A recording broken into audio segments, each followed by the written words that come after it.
I হতছাড়ি, এদিকে আয়। এভাবে পায়ের উপর পা তুলে বসে আছিস কেন? বাড়ির কাজগুলো কে করবে? তোর মা? অবনী সোফার উপরে বসেছিল, তখন কথাটি তার মামি এসে বলে। অবনী তার মামিকে দেখে ভয় পেয়ে যায়, কারণ তিনি অসম্ভব রেগে আছেন, যার ফলস্বরূপ তার চোখ এবং মুখ লাল হয়ে রয়েছে। অবনী ভয়ার্ত গলায় জবাব দেয়, না আসলে মামি তাহলে বাড়ির কাজগুলো করবে কে? না আসলে মামি আমি করছি। তাহলে যা গিয়ে বাসনগুলো ধুয়ে রান্না কর। অবনী সেখানে আর না দাঁড়িয়ে সোজা চলে যায় কিচেনে।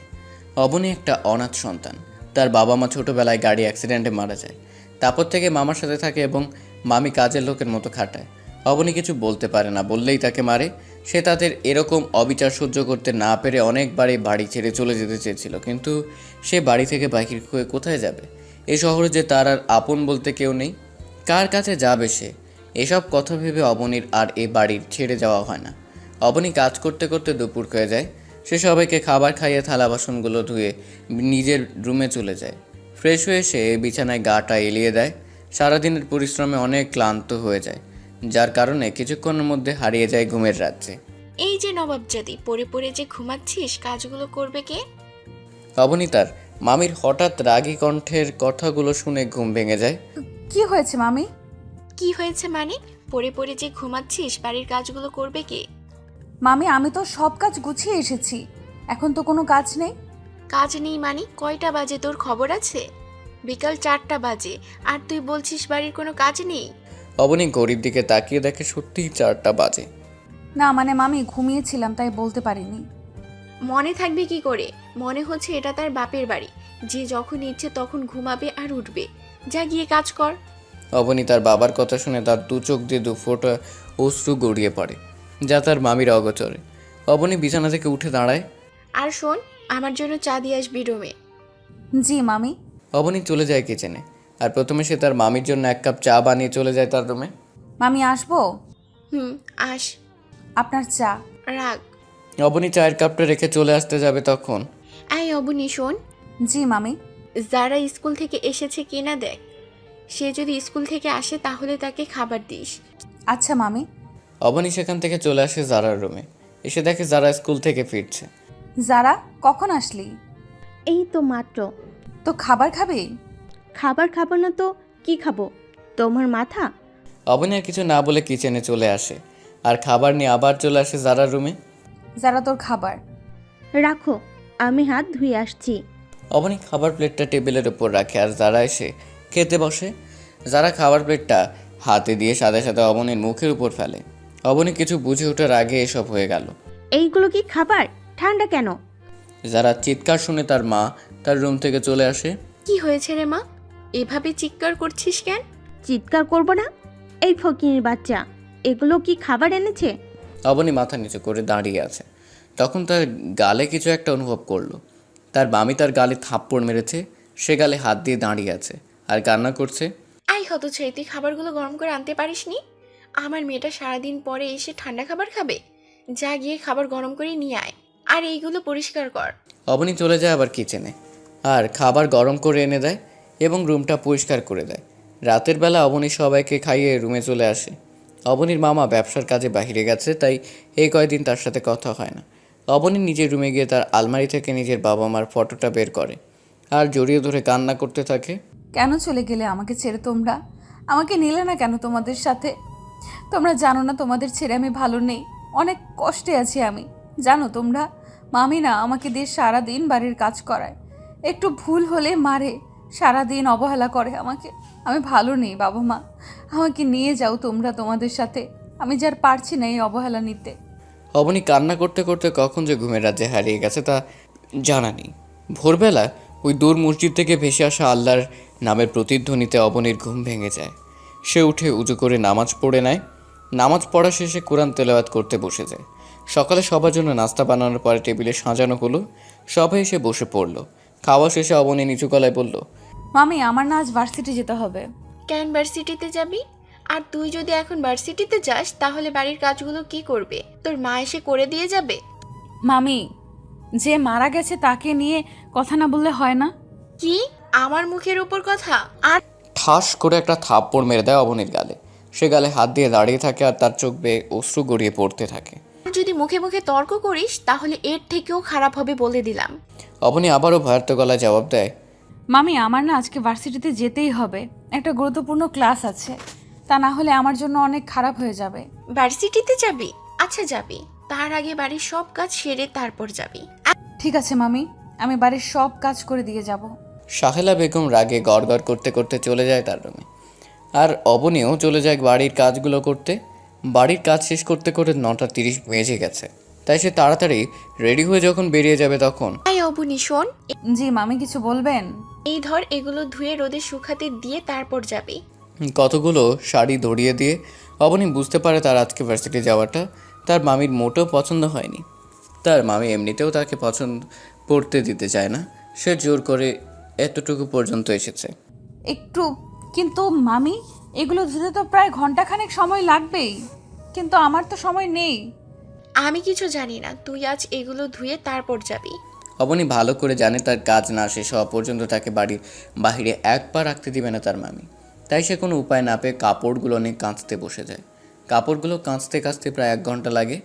সে সেগুলো রোদে শুকাতে দিয়ে মামির কাছে বলে বেরিয়ে পড়ে। তার বাড়ি থেকে তার ভার্সিটি 10 টাকার ভাড়া। তাই অবনী প্রায় সময় হেঁটে যায়, কিন্তু আজকে আর হেঁটে যাওয়ার কোনো উপায় নেই। এমনিতে তার দেরি হয়ে গেছে, তার উপর হেঁটে গেলে তো আরও দেরি হয়ে যাবে। তাই সে একটা রিক্সা নিয়ে চলে যায় ভার্সিটিতে। May I come in sir? Yes coming. Abani ভিতরে ঢুকে পড়ে। অবনী, তোমার এত দেরি হলো কেন আজকে? আসলে স্যার কিছু কাজ ছিল তাই দেরি হয়ে গেছে, আর হবে না স্যার। আচ্ছা ঠিক আছে, যাও গিয়ে সিটে বসো। অবনী গিয়ে তার বান্ধবী মাহির পাশে বসে পড়ে। কি রে ফোননি, কি খবর তোর? এই তোরে কতবার বলবো আমাকে ফৈন্নি বলবি না? আমার বাবা মা আমার আকিকা করে এত সুন্দর একটা নাম রেখেছে মাহি, তুই সেটা না বলে শুধু ফৈন্নি বলে ডাকছিস কেন? ডাকছি বেশ করেছি, আরও ডাকবো, তোর কোনো সমস্যা? থাক বইন, তোরে আর কিছু কমো না, এবার একটু চুপ করে থাক, ক্লাসে মন দে। অতঃপর দুজনে ক্লাসে মনোযোগী হয়। একে একে তারা সকল ক্লাসগুলো করে। ক্লাস থেকে বাহির হবার পরে অবনী, স্যার যেতে বলছে। কোথায়? অফিসে। কালকে রাতে আমার কাছে একটা মেসেজ আসে, সেখানে লেখা ছিল তার সাথে যেন ভার্সিটির শেষে দেখা করি। আচ্ছা চল। তারা দুজন নিজেদের মধ্যে কথোপকথন করতে করতে চলে আসে অফিসে। May I come in sir? Adnan সাহেব চেয়ারে কেস ফাইল ঘাটছিলেন। হঠাৎ সামনে তাকায়। ও তোমরা আসো। তারা দুজন ভিতর গিয়ে 2টা চেয়ারে বসে পড়ে। বলো কি খাবে, চা না কফি? স্যার আমরা এখানে খেতে আসিনি, কি জন্য ডেকেছেন সেটা বলুন। আচ্ছা ঠিক আছে, যে জন্য ডেকেছিলাম তোমরা যত দ্রুত সম্ভব তোমাদের কাজটা শেষ করো। স্যার চেষ্টা করছি, আশা করি অতি দ্রুত শেষ হয়ে যাবে। গুড। আর সবসময় নিজেদের কাছে পিস্তল রাখবে, কারণ এখন সন্ত্রাসীদের সংখ্যা বাড়ছে, তারা কখন তোমাদের উপর আক্রমণ করে বসে তা ঠিক নেই। ঠিক আছে স্যার। আর আমাদের চিনবে কিভাবে তারা? আমাদের তো পরিচয় নেই। তোমাদের নাম পুরো সিআইডিতে সিক্রেট, কেউ জানে না যে তাদের দুজন লেডি অফিসার রয়েছেন। আচ্ছা ঠিক আছে স্যার, আমি তাহলে আসি, আমার আবার দেরি হয়ে যাচ্ছে।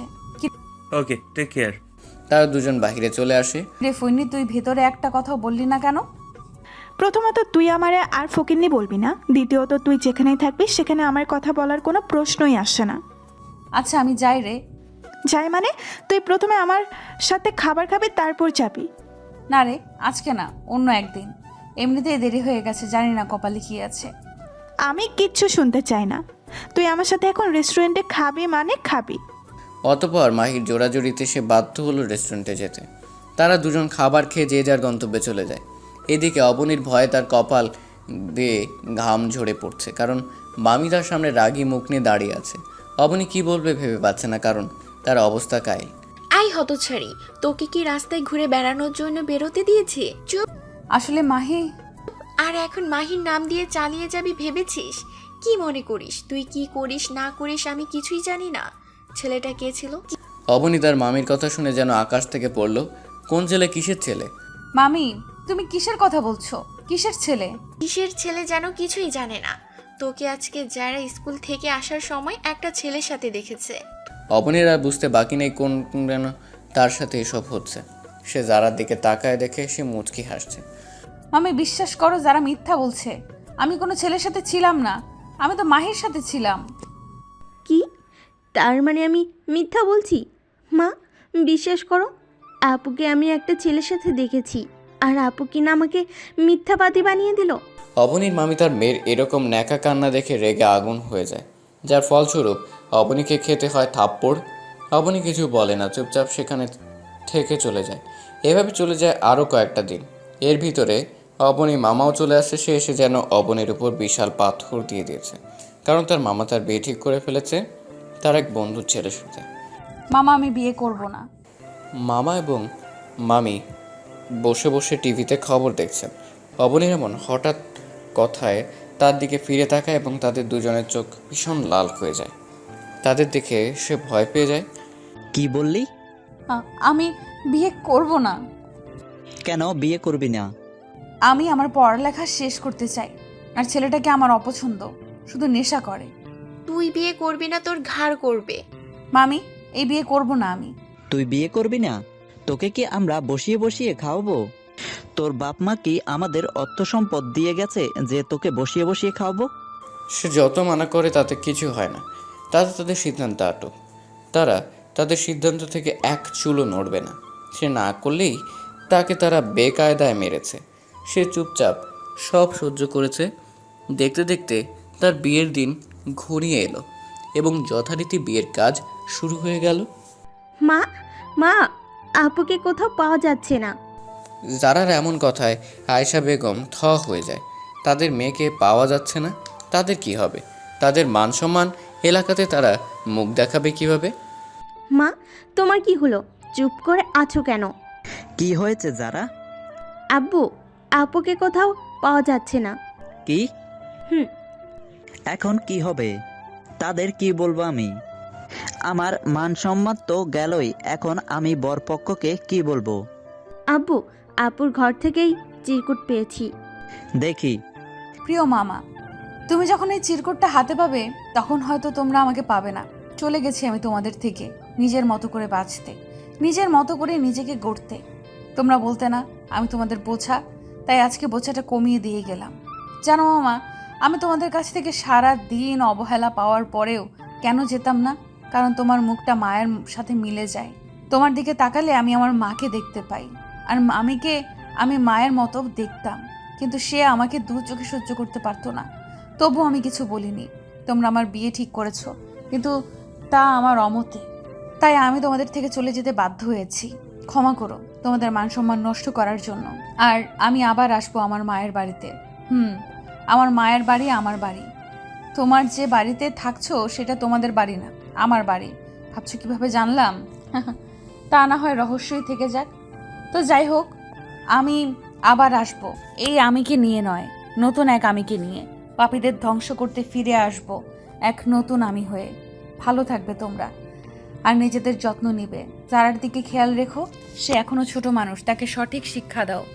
তাকে এখন তোমরা যা শেখাবে সে পরবর্তীতে তাই করবে, তাই তাকে সঠিক শিক্ষা দাও। ইতি তোমার হতভাগী ভাগ্নি। হ্যালো মাহি। বল, তুই কোথায়? তোর না আজকে বিয়ে হবার কথা? দোস্ত, আমি বাড়ি থেকে পালিয়ে এসেছি, তোর বাড়ির সামনে। তাড়াতাড়ি নিচে নাম। তুই দাঁড়া, আমি আসছি। তাড়াতাড়ি আয়। মাহি নিচে নেমে দেখে তার বান্ধবী গা ভর্তি গহনা নিয়ে দাঁড়িয়ে আছে, আর মুখের অবস্থা দেখে সে আর না হেসে পারল না। সে খিলখিল করে হেসে দিল। এই, তুই হাসছিস কেন? তোকে দেখে। কেন, আমি কি কোনো জোকার নাকি যে আমাকে দেখে তোর হাসি পাচ্ছে? তার থেকে কম না তুই। কি বললি তুই? আরে রাগোস কেন? যা বললাম তা সত্যি। রোদে তোর মেকআপের যা অবস্থা হয়েছে না, দেখতে তোকে। তুই থাম, চল ভেতরে যাই। চল। তারা দুজন রুমে এসে ফ্রেশ হয়ে নেয়। তা তুই বিয়েটা করলি না কেন? আমি বিয়ে করব না, কারণ এখনো পড়ালেখা বাকি। আর তার চেয়ে বড় কথা, মনের মতো কাউকে পায়নি। যার সাথে তারা বিয়ে ঠিক করেছে সে একটা নেশাখোর। তো কি হয়েছে? তুই তোর ভালোবাসা দিয়ে তাকে ঠিক করে দিতি। মাহি, মজা বাদ দে। আমার এখন ভালো লাগছে না। কালকে স্যারের সাথে দেখা করতে হবে এবং ঢাকা যেতে হবে। ঢাকা কেন? আমাকে আমার গোপন এজেন্ট বলেছে বড় বড় মাফিয়ারা সবাই ঢাকা তাদের নতুন আস্তানা করেছে, তাই তাদের ধরতে ঢাকা যেতে হবে। আচ্ছা ঠিক আছে, ঘুমা। কালকে আমাদের যেতে হবে আবার। May I come in sir? তা তোমরা কি খাবে, চা না কফি? না স্যার, কিছু খাবো না। ওকে, তো কি জন্য হঠাৎ? স্যার, আমি আমার একজন সিক্রেট সহকর্মী থেকে জানতে পেরেছি বড় বড় ডনরা সব ঢাকা তাদের আস্তানা খুলে সেখানে তারা সব করছে, এবং পুরো দেশের বিভিন্ন ড্রাগস থেকে শুরু করে সব তারা করছে। আদনান সাহেবের কপালের চিন্তার রেশ ধরা দেয়। সে গম্ভীর গলায় বলে, তা এখন কি করার? আমরা চাচ্ছি আমরা ঢাকা যাব এবং আপনি সব ব্যবস্থা করবেন, আর আমরা ঢাকা ভার্সিটিতে ভর্তি হতে চাই। ওকে, তোমরা যা চাবে তাই হবে। বাহিনা হয় যেতে পারবে, কিন্তু তুমি তোমার মামা মামিকে মানিয়ে কিভাবে নেবে? সাদ্দের কথা শুনে মাহি পিক করে হেসে দেয়। স্যার, ও তো বাড়ি থেকে পালিয়ে এসেছে, বিয়ের আসন থেকে। কি, ওর বিয়ে হয়েছে? না স্যার, হয়নি। ও পালিয়ে এসেছে। ওর মামা মামি তার বিরুদ্ধে গিয়ে তার বিয়ে দিয়েছিল, তাই সে পালিয়ে এসেছে। পালিয়ে এসে ভালোই হয়েছে, এক কামে দুই কাম। তা ঠিক আছে। তা তোমরা কোন দিন যেতে চাও? আচ্ছা ঠিক আছে, সব ব্যবস্থা হয়ে যাবে। আর তোমাদের আবারও সাবধান করছি, তোমাদের পরিচয় কেউ জানে না। তোমরা অফিসে আসো আমার বন্ধু মেয়ের পরিচয়, তাই তোমরা তোমাদের পরিচয় সবসময় গোপন রাখবে। আর হ্যাঁ, আমার 2 ছেলেও কালকে থেকে ঢাকা ভার্সিটিতে যাবে। তারা 2জন আর্মি অফিসার, তাই তাদের থেকে পারলে ভাব জমিয়ে নিও বলে একটা মুচকি হাসি দেন আদনান সাহেব। কিন্তু স্যার, আমরা আপনার ছেলেদের চিনব কিভাবে? যেখানে অবনী আছে সেখানে কোনো ব্যাপার না। কিন্তু স্যার, আমিও তো চিনি না। কোনো সমস্যা নেই, চিনে যাবে। তারা আর কোনো কথা না বলে বেরিয়ে আসে এবং তারা তাদের প্রয়োজনীয় জিনিস নিয়ে চলে আসে ঢাকার উদ্দেশ্যে।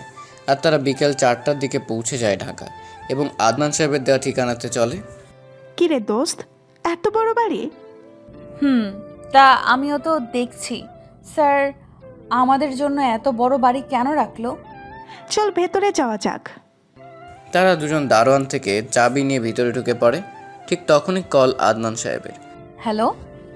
তোমরা ঠিক মতো পৌঁছেছো জায়গা মতো? স্যার।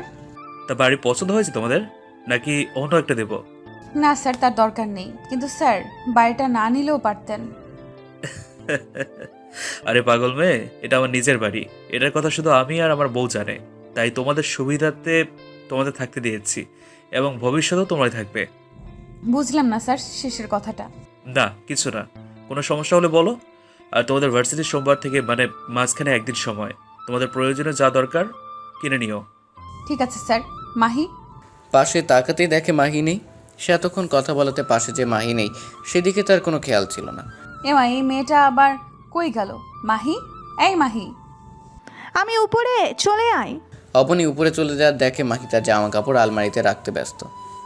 কি রে, এতক্ষণের মধ্যে তোর জন্য রুমও ঠিক করে ফেললি? আর শুধু আমার জন্য না, আমাদের 2জনের জন্য, বুঝেছিস? তা কিছু কি খাওয়া লাগবে না? তাহলে যা, গিয়ে রান্না করে আন। বাড়িতে কিছু আছে যে রান্না করব? তুই অনলাইনে অর্ডার দে। দিচ্ছি। এই অবনী, চল, খাবার আসতে আসতে আমরা বাড়িটা ঘুরে দেখি। চল। তারা 2জন ঘুরতে ঘুরতে ছাদে চলে আসে। ছাদ থেকে ঢাকা ব্যস্ত শহরকে সুন্দর মতোই দেখা যাচ্ছে। এ হচ্ছে ঢাকা ব্যস্ত শহর। মানুষ তাদের জীবিকা নির্বাহের জন্য নিজের গ্রাম, নিজেদের আপনজনদের রেখেই ব্যস্ত শহরে আসে। আবার কেউ ঘুরতে আসে। বড় লোকরা তাদের উপর হুমধারি করে। প্রায় সন্ধ্যে নেমে এসেছে এই ব্যস্ত শহরে। কেউ এখন ছুটে চলছে বাড়ির দিকে সারাদিনের রোজগার নিয়ে, আবার কেউ ছুটে চলছে তাদের চাকরিতে। মানুষের জীবনটা একটা যুদ্ধক্ষেত্র, যেখানে তাকে প্রতি সেকেন্ড লড়াই করে বেঁচে থাকতে হয় এই ব্যস্ত শহরে। এই ব্যস্ত শহরে কেউ একদিন না খেলেও একজন এসে জিজ্ঞেস করবে না খেয়েছে কিনা। সবাই তাদের নিজেদের নিয়ে ব্যস্ত, তাই তাদেরকে বেঁচে থাকার জন্য লড়াই করতে হয়। আমার জীবনেও লড়াই ক্ষেত্র, সেখানে আমি প্রতিনিয়ত লড়াই করে বেঁচে আছি সবার সাথে, তার মতো করে মানিয়ে নেওয়ার চেষ্টা করছি, কিন্তু আমি মনে হয় ব্যর্থ। এই অবনী, দেখ তো, এই 2টা ডেলিভারি বয় না? অবনী দাঁড়িয়ে দাঁড়িয়ে কথাগুলো ভাবছিল। তখন মাহি জোর ধাক্কা দিয়ে কথাটা বলে। তার কথা মতো আমি নিচে তাকিয়ে দেখি 2টা ছেলে বাড়ির গেট দিয়ে বাড়িতে আসছে। তাদের দেখে বোঝা যাচ্ছে না ডেলিভারি বয়, কিন্তু তবুও মেনে নিতে হয়। তারা 2জন ডেলিভারি বয়। তাহলে দেরি করছিস কেন? চল নিচে গিয়ে খাবারগুলো নিয়ে নেই। তুই যা, আমি আসছি। তাড়াতাড়ি আসবি। ওকে বাবা, যা। মাহি নিচে চলে আসে এবং কিছুক্ষণের মধ্যে ছেলেগুলো চলে যায়। অবনীও চলে আসে নিচে আর 2জনে খেয়ে নেয়। সূর্য পশ্চিম আকাশে হেলে পড়েছে। আকাশ চারদিকে নেমে আসছে ঘন অন্ধকার। মাহি চল ছাদে যাই, এই ব্যস্ত শহরের সন্ধ্যাটা উপভোগ করি। চল। তারা দুজনে চলে যায় ছাদে। সন্ধ্যায় ঢাকা শহরকে যেন অন্যরকম লাগছে। চারদিকে লাল নীল সবুজ বাতি জ্বলছে আর গাড়ির ব্যস্ততা, যেন এক মনোনীয় পরিবেশ। তারা দুজন সন্ধ্যা উপভোগ করে নেমে আসে নিচে এবং 10টা নাগাদ গল্প করে শুয়ে পড়ে। পরের দিন সকালবেলা উঠে তারা তাদের প্রয়োজনীয় কাজ সেরে নেয়। দেখতে দেখতে বিকেল হয়ে যায়। এই অবনী, আমি শপিংয়ে যাব, তুই যাবি? যাব। আমারও শপিং করতে হবে কিছু। বাড়ি থেকে আসার সময় তো কিছু আনতে পারিনি। তাহলে চল দুজনে একসাথে যাই। চল। তারা দুজন রেডি, চলে যায় শপিং করার উদ্দেশ্যে এবং তারা তাদের প্রয়োজন মোতাবেক শপিং সেরে নেয়। এই তোর আর কিছু লাগবে মাহি? না, আমার আর কিছু লাগবে না। তাহলে চল। তারা দুজন বেরিয়ে পড়ে শপিং সেরে। এমন সময় অবনী সজোরে গিয়ে কারোর সাথে ধাক্কা খায়। অবনী নিচে পড়ে যায়। সরি ম্যাম, আমি আসলে দেখতে পাইনি আপনাকে। কোনো ছেলের কণ্ঠ পেয়ে অবনী উপরে তাকায়। তখন কালকে সে ডেলিভারি বয় দুজন অবনীকে মাহি এতক্ষণ দাঁড় করিয়ে দিয়েছে। ম্যাম সরি, আসলে আমি আপনাকে দেখতে পারিনি। আচ্ছা ঠিক আছে, কিন্তু তোমরা দুজন এখানে কেন? ধন্যবাদ ম্যাম, আমরা আসলে কিছু শপিং করার জন্য এসেছি। ও, তা তোমাদের নাম তো জানা হলো না। আমি আবির, আর এ হচ্ছে আমার ছোট ভাই আবির। আপনার দুইজন ভাই? জি ম্যাম, আর এখানে অবাক হবার কি আছে? ঠিকই তো আছে। মাহি তুই এত অবাক হলি কেন? না এমনি, চল বাড়ি যাব। চল। তারা দুজন বেরিয়ে আসে বাড়ির উদ্দেশ্যে, আর অন্যদিকে তারা দুই ভাই তাদের যাওয়ার দিকে এক মনে চেয়ে থাকে। এই তুই কি দেখছিস এত? কই কি দেখছি? তুই আমাকে বলছিস কেন? তুই নিজেও তো তাকিয়েছিলি এতক্ষণ। কই, আমি তাকিয়েছিলাম। আর ভুলে যাস না, আমি তোর বড় ভাই, সম্মান দিয়ে কথা বলবি। আসছে আমার বড় ভাই, সম্মান দিয়ে কথা বলবি। চল ভাই, তোর সাথে আমি পারবো না। পারবি না তখন লাগতে আসিস কেন? সেটাই আমার ভুল হয়ে গেছে, এখন চল। চল। তারা দুজন শপিং করে তাদের বাড়িতে চলে যায়। এই অবনী, ছেলে দুইটা কি হ্যান্ডসাম না? তারা দুজন শপে মাত্র বাড়িতে এসে নিজেদের রুমে গিয়ে বসলো।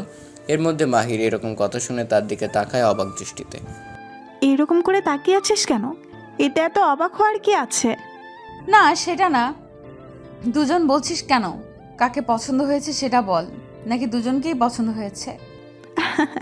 আরে না, দুজনকে না। আর কি যেন নাম, আবিদ। আবিদ, তাকে পছন্দ হয়েছে। আর আবির না কি যেন নাম, তাকে তোর জন্য রেখে দিলাম। আচ্ছা তুই প্রেম কর, না হয় তাকে বিয়ে করে নে, আমার কোনো সমস্যা নেই। কিন্তু ভুলে যাবি না আমরা এখানে একটা মিশনে এসেছি। না, তা ভুলবো কেন? মিশনও কমপ্লিট করব, তার নিজের জীবন সঙ্গীও খুঁজে নিব। তোর যা ইচ্ছা তা কর, কিন্তু ছেলেগুলো তো ডেলিভারি বয়।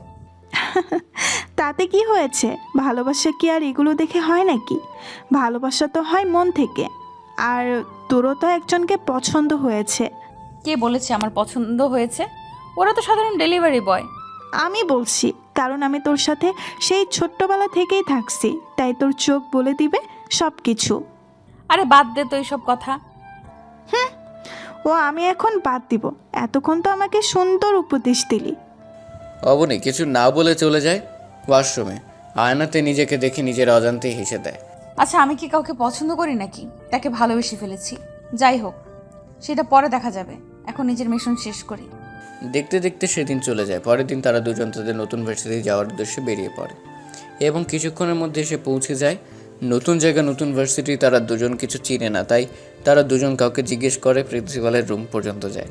Coming sir. আসো। তারা দুজন ভিতরে ঢুকে তারা তাদের কাগজপত্র দেয় আর প্রিন্সিপাল স্যার একজনকে ডেকে তাদের ক্লাসরুম দেখিয়ে দিতে বলে। তারা দুজন ক্লাসরুমে চলে আসে এবং কিছুক্ষণ পর স্যারও চলে আসে।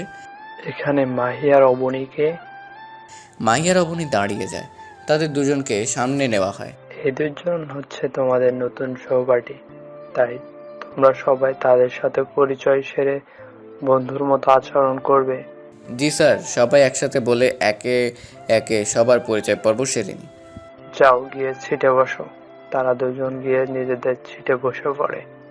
মাই, ওই কামিং স্যার। তোমাদের দুজনের সমস্যা কি? প্রতিদিন দুজন দেরি করে আসো। কি করে আসো? ঠিক আছে, ঠিক আছে বসো।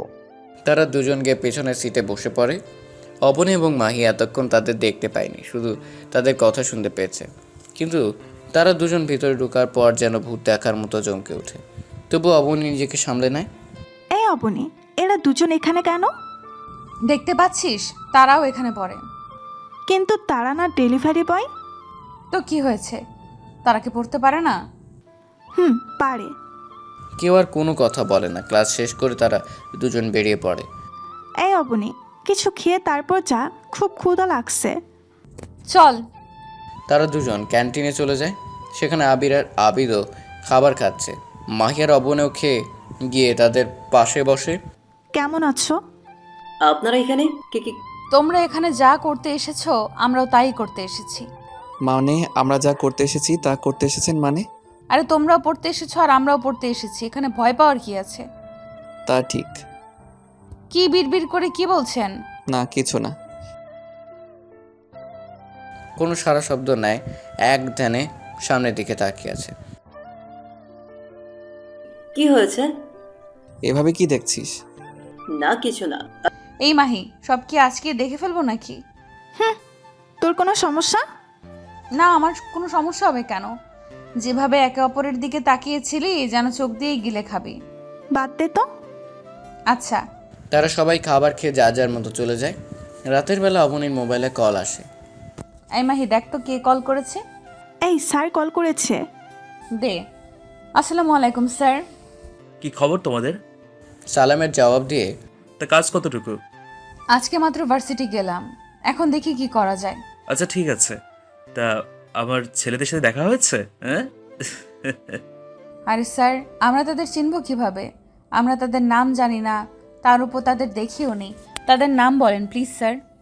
ওকে, বলছি। তাদের নাম হচ্ছে আবির এবং আবিদ। আবির আমার বড় ছেলে আর আবিদ ছোট ছেলে। ওয়েট স্যার, এই নামের দুজনকে আমি চিনি। কিভাবে? তারা দুজন ডেলিভারি বয়। খাবার অর্ডার করেছিলাম তখন তারা এনে দিয়ে যায়, এবং তারা আমাদের সাথে একই ভার্সিটিতে পড়ে এবং একই ডিপার্টমেন্টে। তাদের ফটোগুলো দিবেন প্লিজ। আচ্ছা ওকে, দিচ্ছি। তারপর তার 2টা ফটো পাঠায়। তা দেখে অবনীর মাথা যেন কাজ করা বন্ধ করে দিয়েছে। কিরে, তুই এরকম করে আছিস কেন? কই কিরকম করে আছি? মুখ দেখে মনে হচ্ছে কিছু দেখে শখ খেয়ে আছিস। আদনান সাহেব ফটোগুলো পাঠানোর পর অবনী দাঁড়িয়ে ফটোগুলো নিখুঁতভাবে দেখছিল। তখন উপরোক্ত কতগুলো মাহি এসে বলে, তুই ঠিক ধরেছিস, এই যে ছবিগুলো দেখে শখ খেয়ে গেছি। দেখে কি এমন ফটো যে দেখে তুই শখ খাবি? অতঃপর অবনীর হাত থেকে মোবাইল নিয়ে নেই মাহি এবং চোখ দেয় মোবাইল স্ক্রিনের দিকে তাকায়। তারও চোখ বড় বড় হয়ে যায়। এ কি করে সম্ভব? এরা তো সেই ডেলিভারি বয়, আর এদের দেখে অবনী এত বড় শখ খেলো। তার চেয়েও বড় কথা, এদের ফটো অবনী পেল কোথায়? তুই এদের দেখে শখ খেলি? এরা তো সেই ডেলিভারি বয়, আর তুই তাদের ফটো কোথায় পেলি? তারা শুধু কি ডেলিভারি বয়? তা নয় তো কি, তারা কি কোনো রাজ্যের প্রিন্স নাকি? মাহি, মজা করবি না, তুই তাদের পোশাক দেখ। মাহি এতক্ষণ শুধু মুখগুলো দেখে অনেক কিছু চিন্তা ভাবনা করে ফেলেছে, কিন্তু গায়ের পোশাকের দিকে নজর দেয়নি। তাই সে নজর মোবাইলের স্ক্রিনের উপর এবং তার চোখ আরও বড় বড় হয়ে ওঠে। আর এদের গায়ে তো আর্মি পোশাক, তাহলে কি তারা? ঠিক ধরেছিস, আর্মি অফিসার। আর আমাদের স্যারের ছেলে। কি, স্যারের ছেলে? তাহলে তারা ডেলিভারি বয় হলো কেন? ভুলে যাস না, আমরা যেরকম মিশনে এসেছি তেমনি তারাও এখানে মিশনে এসেছে। আচ্ছা চল তো, খাবো, প্রচুর ক্ষুধা লাগছে। এসব নিয়ে পরে ভাবা যাবে। তোর তো শুধু খাই খাই, চল। অতঃপর তারা দুজন খেয়ে ঘুমিয়ে পড়ে। হ্যালো, আসসালামু আলাইকুম আব্বু। ওয়ালাইকুম আসসালাম। কেমন আছিস? আলহামদুলিল্লাহ ভালো আছি, তুমি কেমন আছো? আম্মু কেমন আছে? আমিও ভালো আছি, আর তোর আম্মুও ভালো আছে। আবিদ কোথায়? এই তো কম্পিউটারে গেমস খেলছে। কি গেমস খেলছে মানে? তোরা না মিশনে গেলি আর সে গেমস খেলছে? আচ্ছা ঠিক আছে, তোদের কাজ কতটুকু গিয়েছে? আব্বু মাত্র আজকে ভার্সিটি গেলাম, চিন্তা করো না, আশা করি কিছুদিনের মধ্যে সন্ত্রাসীদের শনাক্ত করতে পারবো। আমিও সিআইডির দুজনকে পাঠিয়েছি, তারাও একই কথা বলেছে। কি, তুমিও দুজনকে পাঠিয়েছো? ভুলে যাস না, কাজটা সিআইডি টিমের উপর এসেছিল। আর তোদেরও আমি পাঠিয়েছি, তোদের কর্নেলের সাথে যোগাযোগ করে। তা ঠিক। আচ্ছা, তারা ছেলে না মেয়ে? তারা দুজনই মেয়ে, সব দিক দিয়ে পারফেক্ট আছে। কিসের পারফেক্ট আছে আব্বু? না কিছু না, তোরা তোদের কাজ দ্রুত শেষ কর, তারপর তোদের বিয়ে দিতে হবে। তো আব্বু তুমি আছো শুধু বিয়ে নিয়ে। দ্রুত কাজ শেষ কর। বলেই লাইন কেটে দেয় আদনান সাহেব। এই তুই সারাদিন কম্পিউটারের ভিতরে পড়ে থাকিস কেন? জানিস না আমরা এখানে একটা মিশনে এসেছি? আরে বাদ দে তো, মিশন পড়া হবে, আগে নিজের জীবনসঙ্গী খুঁজে নেই। জীবনসঙ্গী মানে? তুই মাহির কথা বলছিস? দেখ, তার ফেসবুক আইডি মাহি চৌধুরী অনু। কি তুই এতক্ষণ বসে বসে এগুলো করছিস? হুম তোর আবার ভাবি আসলো কোথা থেকে? বেশি ঢং করিস না, মনে করছিস কি আমি কিছু জানি না? বাদ দে, চল ঘুমিয়ে পড়ি। তুই ঘুমিয়ে পড়, আমার কাজ আছে। ওকে। এই মাহি ওর, আর কত ঘুমাবি? আর একটু ঘুমাই। আর একটু ঘুমাই মানে? সারা রাত ধরে চোর পাহারা দিয়েছিস? না, চোর পাহারা দিবে কেন? আবিদের সাথে কথা বলেছি।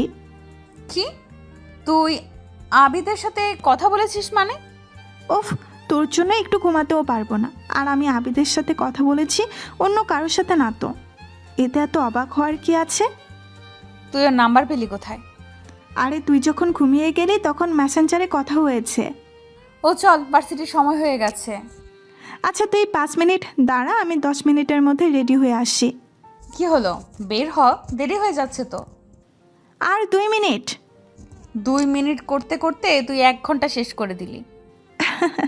এই তো শেষ। বাবা, এত সাজ কেন আজকে? বুঝবি না, চল। না, আমি বুঝবো কেন, চল। তারা দুজন বেরিয়ে পড়ে ভার্সিটির উদ্দেশ্যে। কিছুক্ষণের মধ্যে তাঁরাও পৌঁছে যায় ভার্সিটিতে। গিয়ে দেখে আবির এবং আবিদ বসে আছে গাছের নিচে।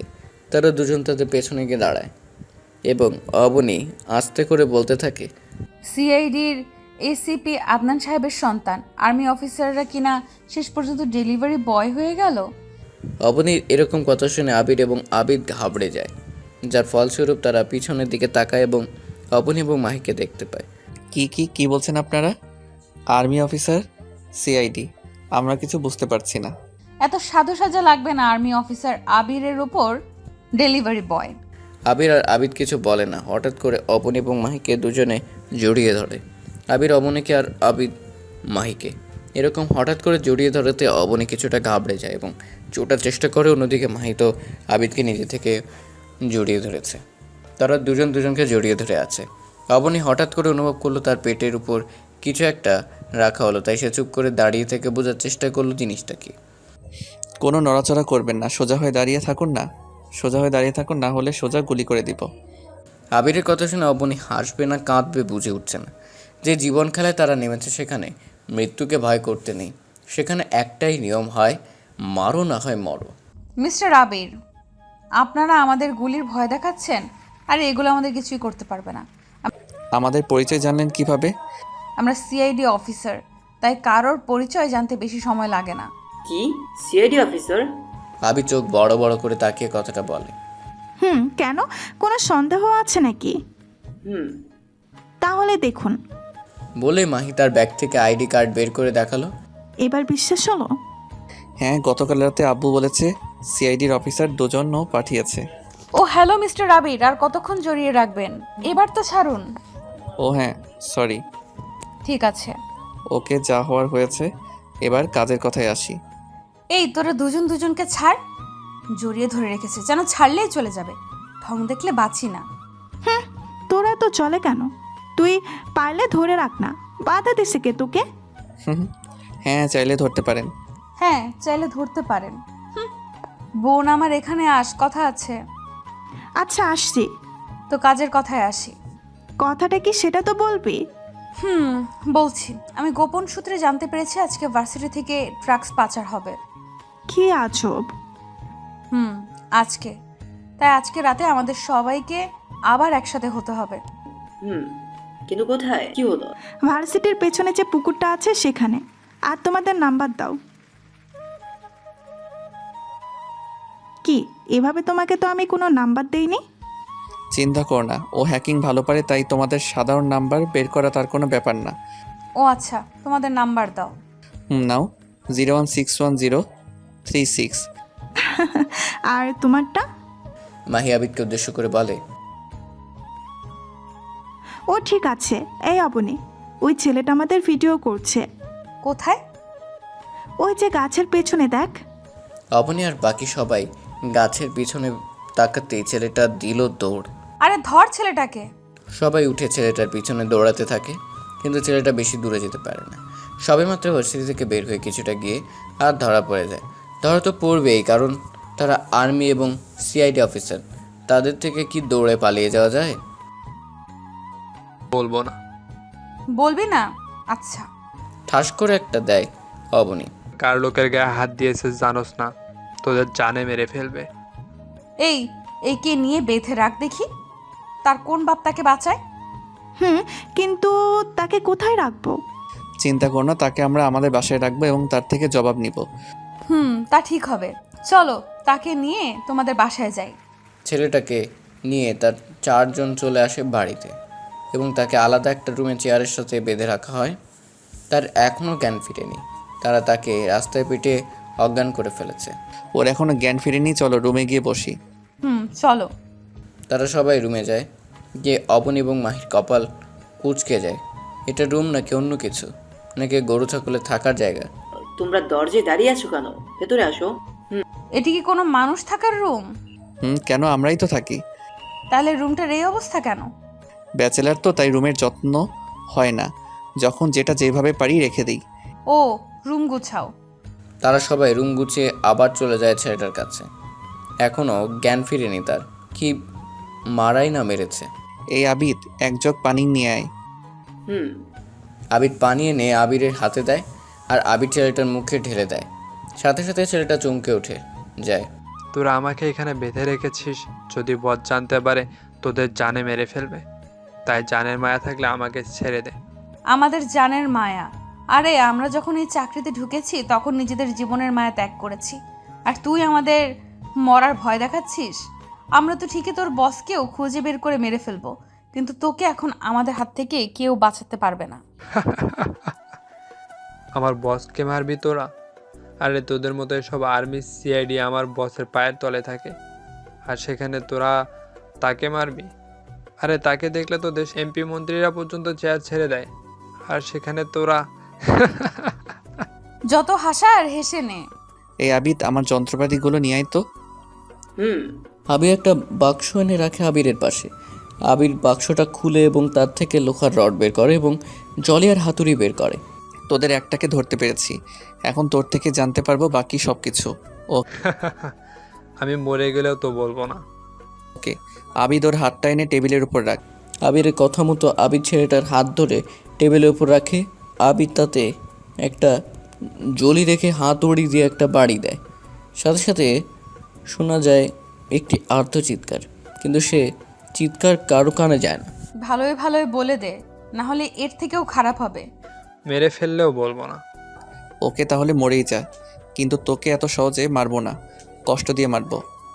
আবির আবার বাক্সটা থেকে পেলাস বের করে এবং ছেলেটার আঙ্গুলে টেনে টেনে উঠিয়ে ফেলে আর বলতে থাকে, বলবি না। না না, মরে গেলেও বলবো না। ওকে আবির আবার বাক্সটা থেকে একটা ব্লেড এবং মরিচের গুঁড়া বের করে এবং ছেলেটার শরীর কেটে তাতে মরিচ দিতে থাকে। ছেলেটার মৃত্যু যন্ত্রণায় ছটফট করছে, কিন্তু কারো সেদিকে কোনো খেয়াল নেই। বলবি না? বলছি ভাই, বলছি প্লিজ আমাকে ছেড়ে দেন। এই আবিদ, এক বালতি পানি এনে ওর গায়ে ঢেলে দে। আবির পানি এনে ছেলেটার গায়ে ঢেলে দেয়, আর ছেলেটা ছটফটানি কমে। বল। পানি? এই নে পানি, আর বল তাড়াতাড়ি। ছেলেটা পানির বোতল নিয়ে গপ গপ করে খেয়ে নেয় পুরোটা। তারপর বলতে থাকে, বল তোর বসের নাম কি? জানি না। এ কথা শুনে আবিদের মাথা গরম হয়ে যায়, আর সে রড দিয়ে এক বাড়ি মারে। ভাই বিশ্বাস করুন, আমি বসের নাম জানি না, তাকে কখনো দেখিও নি। তাহলে তোরা কাজ করতে কিভাবে? আমাদের একজন কাজ দিত, আর আমরা তার কথা মতো কাজ করতাম। সে বসকে দেখেছে, তার সাথে অনেকবার কথা বলেছে। কে সে? আর তোরা ড্রাগস আনতি কোথা থেকে? আমরা ভার্সিটি থেকে আনতাম, আর আমাদের ড্রাগস দিত ভার্সিটির প্রিন্সিপাল। কি প্রিন্সিপাল? সে একজন শিক্ষক হয়ে এই কাজ কিভাবে করতে পারে? জি প্রিন্সিপাল স্যার। তোরা কিভাবে জানতে পারলি কোন দিন ড্রাগস পাচার করতে হবে? তারা আমাদের একটা চিঠির মাধ্যমে জানিয়ে দিত, এবং আজকে রাতেও ড্রাগস পাচার করবে। তোর সাথে আর কে কে আছে? আমাদের সাথে ভার্সিটির দারোয়ানও আছে। ও, তাহলে আজকে ড্রাগস পাচার হবে? জি। ওকে, আর কি জানিস? ওকে, আমি আর কিছু জানি না, প্লিজ আমাকে ছেড়ে দেন। মুক্তি দিব, একেবারে চির মুক্তি। না, আপনারা এটা করতে পারেন না, আপনারা চিট কর। আর কোনো শব্দ হলো না। ছেলেটার শরীর নিস্তেজ হয়ে গেছে। একটা বুলেট তার মাথার এপার ওপার হয়ে বেরিয়ে গেছে, আর সাইলেন্সার লাগানো গুলিতে দাঁড়িয়ে আছে অবনী। এদের মতো আবর্জনাকে বাঁচিয়ে রেখে লাভ নাই, এরা বেঁচে থাকলে আবর্জনা আরো বাড়বে। তাই বলে এভাবে মেরে দেবে? আরও কিছু জানতে পারতাম। ওর থেকে আর কিছু জানতে পারবি না, বাকিটা জানতে পারবি রাতে, শালা প্রিন্সিপাল থেকে। হুম। চল বাসায় যাব, আর তোমাদের সাথে রাতে দেখা হবে, এবং আবর্জনাটা ফেলে দিও। কোনো কথা নাই, তার দুজনের হা করে তাকিয়ে আছে। হা করে তাকিয়ে আছো কেন? মেরে ফেললে কেন? এখন গভর্নমেন্টকে কি জবাব দিবে? আমার কোনো জবাবদিহিতা লাগে না, আমি আমার মতো করে শ্যুট করি। ওকে ফেলে দিও, বাই। বলেই মাহিয়ার অবনী বেরিয়ে আসে। চারদিকে অন্ধকার এবং গোলশান নীরবতা। চারজন মানুষ দাঁড়িয়ে সে অন্ধকারের ভিতরে। এই অপনি, রাত 1টা বাজে, এখনো তো কেউ আসছে না। আসবে, অপেক্ষা কর। এই আবির, কিছু দেখতে পেলে? না, সারা ভার্সিটি ঘুরে দেখিয়েছে, কিন্তু কোথাও সন্দেহজনক কিছু দেখছি না। ওকে ড্রোনটা রেখে দাও আর ভেতরে চলো। তারা চারজন ভিতরে ঢুকে পড়ে এবং আস্তে প্রিন্সিপালের রুমের দিকে যেতে থাকে। প্রিন্সিপালের রুম থেকে কথার আওয়াজ আসছে। যা ভেবেছিলাম তাই হয়েছে, তারা রুমের ভেতরেই আছে। সাবধানে যাবে। তার সবাই আস্তে আস্তে রুমের ভিতরে ঢুকে তাদের পজিশন নিয়ে নেয়। প্রিন্সিপাল স্যার এখন উল্টো দিকে ঘুরে আছে। আসো আসো আর্মি অফিসার এবং সিআইডি অফিসার, তোমাদের জন্যই অপেক্ষা করছিলাম। আমাদের জন্য অপেক্ষা করছিলে মানে? কি ভেবেছিলে তোমাদের সম্পর্কে কিছুই জানি না? তোমরা যেদিন ভার্সিটিতে পা রাখলে সেদিন থেকেই আমি তোমাদের সম্পর্কে জানি। তাই এবার তোমাকে আমাদের হাত থেকে বাঁচাবে কে? তোরা আমাকে মারতে পারবি না, বরং তোরা নিজেরাই মরবি। এ পর্যন্ত আমাদের কেউ ধরতে পারেনি, যারা ধরতে এসেছে তারাই ফিরে যেতে পারেনি, তোরাও পারবি না। আর আমার বসকে ধরা অসম্ভব। তোকেও মারবো এবং তোর বসকেও মারবো, তুই একা আছিস এখন। আগে নিজেদেরকে তো বাঁচিয়ে নে। বলার সাথে সাথে 4টা গুলির শব্দ হলো এবং 4টা গুলি এসে লাগে চারজনের বুকে, এবং রুমের কোণা থেকে বেরিয়ে আসে চারজন। সে চারজন আর কেউ না, ভার্সিটির বাংলা শিক্ষক, ইংরেজি শিক্ষক, দুজন দারোয়ান। এরকম হঠাৎ আক্রমণের জন্য তারা কেউ প্রস্তুত ছিল না। আরও একটা করে গুলি এসে লাগে বুক ভরে, তারা লুটিয়ে পড়ে ফ্লোরে। প্রিন্সিপালের গুটি গুটি পায়ে হেঁটে আসে সামনে। আমি জানতাম তোরা আজকে আসবি। কিভাবে জানিস তোরা? যখন আমার লোক আরিফকে ধরেছিস ঠিক তখনই জেনে গেছি যে সে ধরা পড়েছে। কিভাবে জানলাম জানিস? তার শার্টের বোতামে একটা চিপ ছিল। তোরা যখন তাকে ধরে পিটিয়েছিস তখন সেটা ভেঙে যায়। তখন আমি জানতে পারি সে ধরা পড়েছে এবং সব বলে দিবে, আর তোরা এখানে আসবি, তাই আমি আগে থেকেই সব রেডি করে রেখেছি। আর তোরা এখানে এসেছিস মাত্র 2 দিন হলো, আর এসে আমার টক্কর দিচ্ছিস। আরে আগে আমাদের সম্পর্কে জান, বোঝ, তারপরটাই লড়তে আসিস। তারা আর কিছু শুনতে পায় না, চোখ জোড়া বন্ধ হয়ে আসছে না, আর পারছে না চোখ খোলা রাখতে, চোখ বন্ধ হয়ে গেল। এই যা, লোক ডেকে এদের রাস্তায় ফেলে দিয়ে আয়, এমনিতে আর কিছুদিন থাকলে মারা যাবে। শালা আমাদের ধরতে এসেছে, তোরা এসে এদের রাস্তায় নিয়ে ফেলে দিয়ে আয়। তারা এসে ওদের চারজনকে নিয়ে যায় এবং রাস্তায় ফেলে দেয়। এই চুপ, কোনো কথা বলবি না, বস কল দিয়েছে। Hello boss. কাজ কতটুকু হয়েছে? বস, তাদের খতম করে দিয়েছি। গুড, আজ আর ড্রাগস যাবে না, যে যার মতো থাকো। ঠিক আছে বস, আপনি দেশে আসবেন কবে? দেরি আছে। ঠিক আছে বস। সকালে বসে অবনীর মামা এবং মামি তার বোন টিভিতে খবর দেখছে। হঠাৎ তাদের একটা খবর চোখ আটকে যায়, যেখানে অবনী এবং মাইকে দেখাচ্ছে সাথে 2টা ছেলেকে। নিচে হেডলাইনে বড় বড় করে লেখা, গতকাল রাতে বাংলাদেশ ট্রাক পাচারকারীদের হাতে ধরতে গিয়ে সিআইডি অফিসার অবনী জাহান এবং সিআইডি অফিসার মাহি চৌধুরী অনু আর আর্মি অফিসার আবির এবং আদিব ঘটনাস্থলেই মারা যায়। আমরা তাদের অফিসার চিহ্নিত করেছি। সিআইডির গোপন অফিসার ছিল অবনী জাহান এবং মাহি চৌধুরী অনু। তাদের সম্পর্কে তাদের এসিপি ছাড়া আর কেউ জানে না। আর আর্মি অফিসার দুজন ছিল এসিপির সন্তান। এতটুকু পরে অবনীর মামা ভেঙে পড়ে। অবনী মায়া গেছে ভাবতেই তাদের কষ্ট হচ্ছে। তার থেকে বড় কথা, সে একজন সিআইডি অফিসার ছিল, কিন্তু ক্ষমা চাওয়ার সময় তাদের দিল না অবনী। চলে গেল তাদের ছেড়ে ওই আকাশে তারার মাঝে। অন্যদিকে আবির এবং আবিদের মায়ের ও একই অবস্থা, তাকে কোনোভাবে ঠিক রাখা যাচ্ছে না। কিন্তু আদনান সাহেবকে দেখলে মনে হবে না তার ছেলে এবং তার মেয়ের মধ্যে দুজন অফিসার মারা যায়নি। সে নিজেকে স্বাভাবিক রেখেছে। আর মাহির জন্য তো কেউ কাঁদবে না, কারণ সে এতিম আর কেউ নেই এই নিষ্ঠুর পৃথিবীতে, শুধুমাত্র অবনী ছাড়া। অবনী হচ্ছে তার মা বাবা, বোন, ভাই, বান্ধবী, সব কিছু। তাই তার জন্য সে ছাড়া কাদার আর কেউ নেই। কিন্তু সে নিজেও চলে গেছে তার সাথে না ফেরার দেশে। তাহলে তার জন্য কাঁদবে কে? আবিদও তো চলে গেছে তার সাথে ওই দূর আকাশে। তাহলে কে কাঁদবে তার জন্য? কেউ কাঁদবে না, কেউ কাঁদবে না। এই নিষ্ঠুর পৃথিবীতে সবাই তার নিজের স্বার্থের জন্য খুঁজবে তাকে, ভালোবেসে কেউ তাকে খুঁজবে না। হ্যাঁ, নিষ্ঠুর পৃথিবীর নিয়মটাই এরকম। প্রয়োজনে সবাই কাছে টেনে নেয়, আর প্রয়োজন শেষে সবাই দূরে চলে যায়। কেউ তখন বাংলাদেশের কাছে রাখতে চায় না, সবার কাছে সে বোঝা হয়ে যায়। তখন সে ছুটে নতুন গন্তব্যে, নতুন স্বপ্নের আশায়, স্বপ্ন করে বাঁচার আশা নেই। কিন্তু আমি কী নিয়ে থাকবো এই নিষ্ঠুর পৃথিবীতে? কাকে নিয়ে বাঁচার স্বপ্ন দেখবো? সবাই যে স্বার্থপর, প্রয়োজন শেষে সবাই দূরে ঠেলে দেবে। তাহলে কাকে বিশ্বাস করে বাঁচবো? কাকে কাকে কাকে প্রশ্নটা থেকেই যায়। এই আর কত ঘুমাবে? এবার তো ওঠো। আর একটু। না, আর ঘুম হবে না। সারা রাত অনেক ঘুমিয়েছো। আর একটু। সারা রাত ধরে কি চোর পাহারা দিয়েছো নাকি, যে এখন ঘুম থেকে উঠতে পারছো না? তোমাকে পাহারা দিয়েছি। আমাকে পাহারা দিয়েছো মানে? আর আবিদ কোথায়? হয়তো মাহির সাথে ছাদে। ও, এই কারণে শাকচুন্নিকে সকালবেলা ঘুম থেকে উঠে দেখিনি। এখন এইদিকে আসো। কেন? আমি এখন যেতে পারবো না, নাস্তা তৈরি করতে হবে। আর ভুলে গেছো নাকি আজকে স্যার আসবে? ও বাবা, কিসের স্যার বাবা বলবে, বুঝছো? না, বুঝি না। বুঝলে নাই, তুমি এইদিকে আসো। না, যাবো না, তোমার মতলব খারাপ। আরে না, কোনো খারাপ মতলব নাই, আসো। আচ্ছা, এই এসেছি, এখন কি বলবে বলো। আবির একটা নেয়, অবনীকে নিজের বুকের উপর নিয়ে নেয়।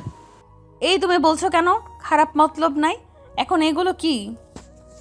কোথায় কি হচ্ছে? আমি তো শুধু তোমাকে জড়িয়ে ধরলাম। ছাড়ো আবিদ, চলে আসবে। আসুক, সমস্যা কি? সে যে মাহির সাথে রোম্যান্স করে, তখন কি আমি কিছু বলি?